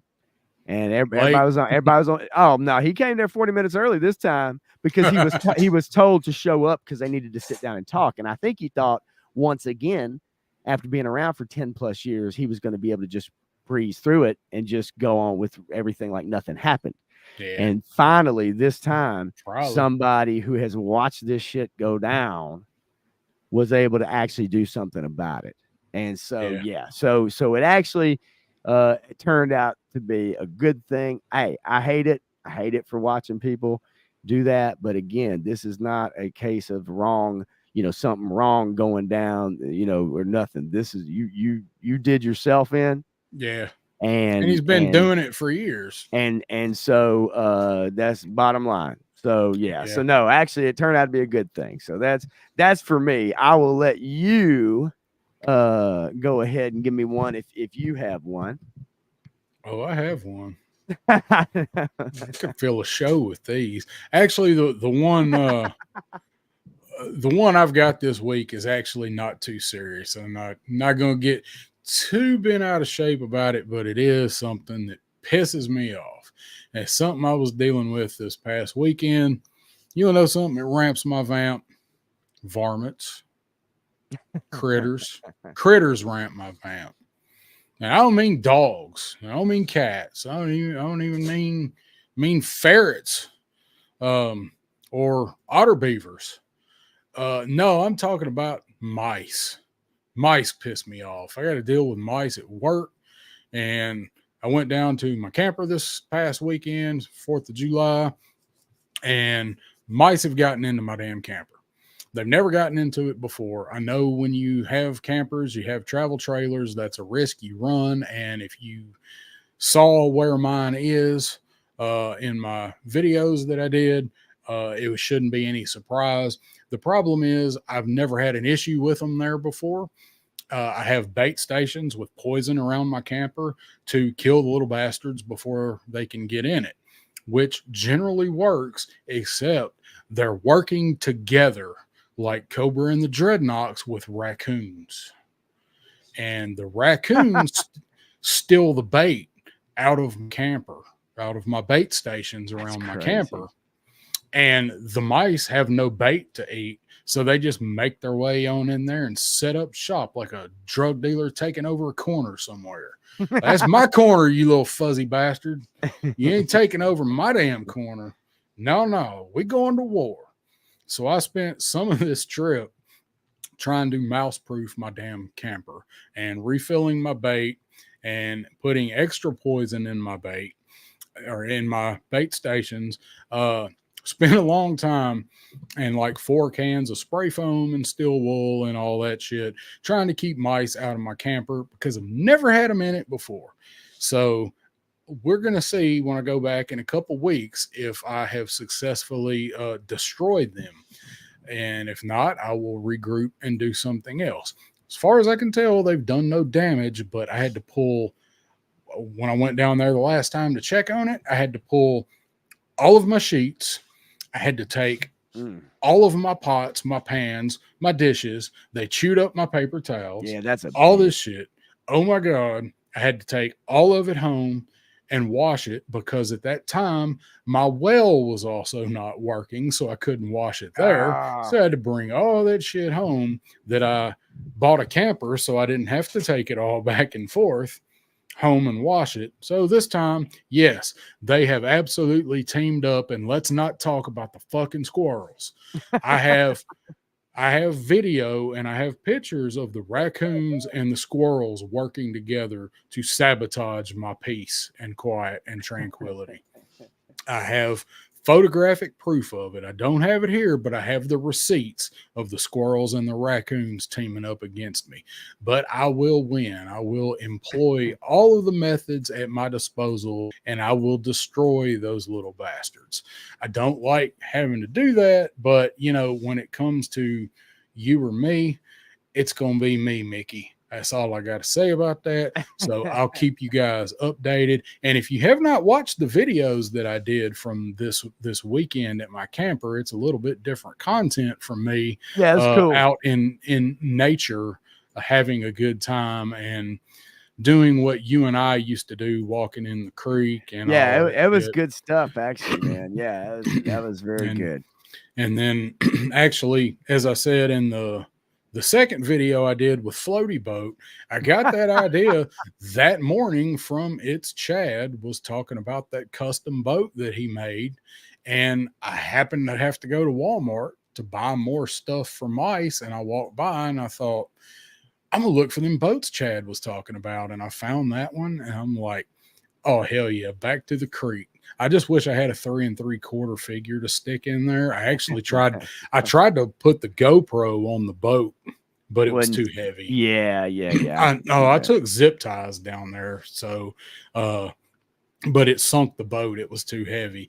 So my idea is, if I can find one that's not too expensive, I'm going to buy an old beater well. I'm going to buy like the shell of a well, if I can find one for, $25-30 that doesn't have any of the hard to find pieces on it, because I know it'll float and I know it's got plenty of places to attach to one. So I'm going to try to find one before I go back. So anyway, look for an update on the rodent genocide and possibly a whale actually floating down the creek. Probably so. So we didn't get too out of whack with the what ramps my vamp. So let's come back down. And I got one other thing I want to do after we do what we usually sign off with. It'll be pretty quick, but memories of G.I. Joe past. Have you come up with a past memory of G.I. Joe to talk about this week? Man, there's just, I mean, there's so many, but it's really hard. Look, I would challenge anyone out there. If you think about it, like if you go down your list and you think about things you do, things you remember doing, things that like you remember getting maybe for Christmas or whatever. Like you'll kind of run down your list, but because it was so long ago, you start to get to where you're like, well, did that happen? Did that not happen? I kind of remember that, and then you start going, well, what else can I think of? I will say this, for anybody that's ever been in this situation, and I don't think I've even talked about that this on here. At that time, when G.I. Joe and Transformers were hot. My folks got divorced, and I was about 9-ish, almost 9, somewhere in there. Anyway, and so my mom, like she was on top of my G.I. Joe stuff, and Transformers and every other toy action figure, man. Like she knew, and we'd go and get stuff. And I'd talk about it, circle it in the wish book, the Sears wish book, and all kind of stuff. But I don't know if any of y'all ever grew up in a home where you had to go to your parents every other weekend, like your dad. Usually it was your dad because that's just the way the courts work. But usually your dad every other weekend or your mom, depending on, whatever. And and I remember distinctly, like many, many times where, because when I'd go to my dad's for the weekend, a lot of times he worked all the time. And so when I would go over to his house, once he bought a new house and everything, a lot of times I'd be there, either my grandmother, my grandmother would be there hanging out, or it'd be my uncle, my drunkle. And the thing about it is either my dad was working or he was sleeping, and that's just what happened. So a lot of times I would try to bring my toys. I'd bring my G.I. Joes over there and stuff, and Nintendo, I'd travel it back and forth just because I had something to do. Because a lot of times I spent a lot of time by myself, especially when my sister got older. Because once she got old enough to drive, she stopped coming over. She's out doing her own thing, which is understandable. So then it was just me going over there hanging out. And of course, if my dad's working or not doing, or he's napping, sleeping, then we weren't really doing anything. We didn't go anywhere, really. We didn't really do anything. So basically, I just went over there and sat inside and played games, watched TV, or I had a little miniature basketball hoop I used to shoot hoops on. But the one thing that I knew every other weekend that I got to do when I went to my dad's was they took me to, my grandmother would usually take me to Toys R Us. And I would get a new toy. And it was usually a G.I. Joe or a Transformers toy.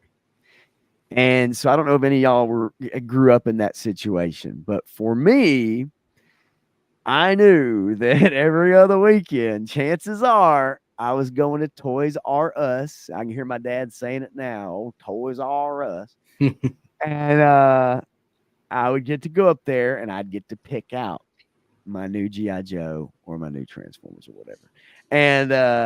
And so just thinking about, like, from a memory perspective, there are times I can remember sitting, even in my grandmother's apartment at the time before my dad bought the house, playing with, like, certain G.I. Joe figures and play sets, right? All those little play sets, the pillbox, right? All the motorized stuff that you had, right? The motorized, all the little motorized ones, man. Like, I got all them. And so I kind of felt, looking back years later, like, that was kind of their way of either, keeping me happy, right? Or showing that they loved me, by taking me to Toys R Us and letting me pick out a new G.I. Joe or whatever, maybe so, maybe not. I don't know. But I can tell you every other week, practically, I added to my collection quite a bit by going to Toys R Us in Rivergate. So, yes, that's the way it went. That's kind of, I was just thinking about that. I've actually told that story at work a few times, but I didn't know if I had told it here. But I definitely added quite a bit to my G.I. Joe and Transformers collection going to my dad's every other weekend. Yep, that's the way it was back then when you had them split families. That's I mentioned, once in a past stream that I think, you and I were fortunate that we did get a lot of those toys back then. Yeah. Oh my God. But I mentioned that I thought there's probably a whole lot of those that were bought out of guilt. Yeah. At least on my end, I know there probably was. So yeah, for sure. no. What about you, man? Mine is actually mine is not super sentimental yet. Mine's a new memory. Mine is this. this is this is from this past weekend. This was Nice. a picture I took. Of course, I had scrap iron with me when I went down there and doing my thing in the creek, and I got some other pictures. I put some on Instagram and that I actually did for some actual photography. And I'm not going to go through them here. I'm not going to turn this into a, hey, look at my pictures section. But this, just taking a Joe down to a creek and playing with my favorite character, just down there on the banks, having him in the water. Frank says the search for Croc Master. I actually have had him down there. He didn't try to self-delete, did he, this time? No, he mostly stayed in my pocket this time. But this was taken right as I started taking off walking. This area right here is where I was throwing floaty boat and had to go poke him back around with the stick. But just taking this guy down to the creek, and I had my tote with the other stuff I took was behind me here, but he was in my pocket the whole time that I was walking the whole creek tour, and the whole time that I was playing with floaty boat the next day when I did that. So just that feeling of having a cool toy that you really like and having it with you and being down there, and just brings back them old memories of the old days while making some new ones, because you got a new toy and a new figure. And it's just get out and do something fun, take your toys out, if that's your thing. But it's still fun to get outside and do stuff with and get back to things you did as a kid, play with your favorite stuff. Now, you might want to prep it, like, take some of the accessories and the little stuff off. Oh, but, sure. That kind of thing. So this was just a new memory that I made, and going back down there and reliving some old memories with my boy Scrap Iron down there on this creek that I go to now for fun. So it's a new memory, but it's in the past now. So it is a memory past. So yeah, I'm not going to do that here, Matthew. I have the window pulled up, but I'm not going to pull all those up here. You'll see them on Instagram. The ones I posted, I actually have not gone back, and those are the actual pictures. I haven't done any post processing or anything like that on those. The ones I put on there are the actual pictures. I hadn't done anything to them. This is what we used to do. This is what Pop Blender and I used to do. Go out to my house and walk in the creek, take our Joes down there. See Wraith Mace slipping in here at the end. What's happening, Wraith Mace? Got that right there beside me. You can't. I don't know if you can see mine. The patch is up here. Actually, you can see it right there. Got it right here. So before we sign off here, I'm gonna do something that we don't typically do on here.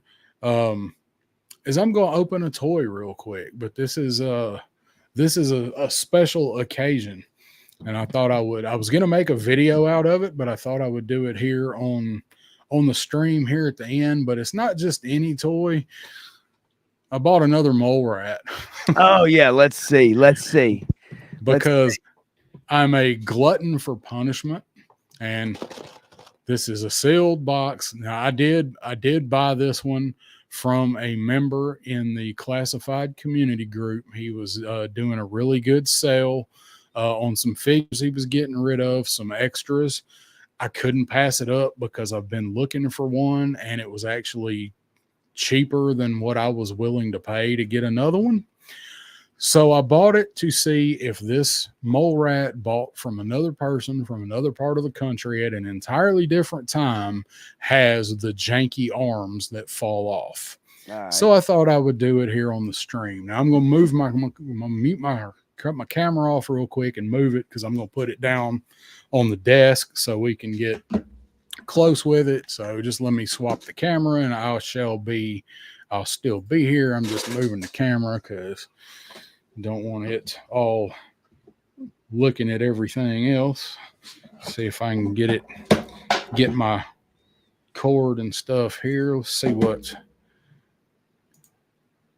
Yeah, that looks good enough. I don't have anything over here to get it up high, so got my Delta 17 dudes here chilling on the desk. So I just want to see if he has the bad arms.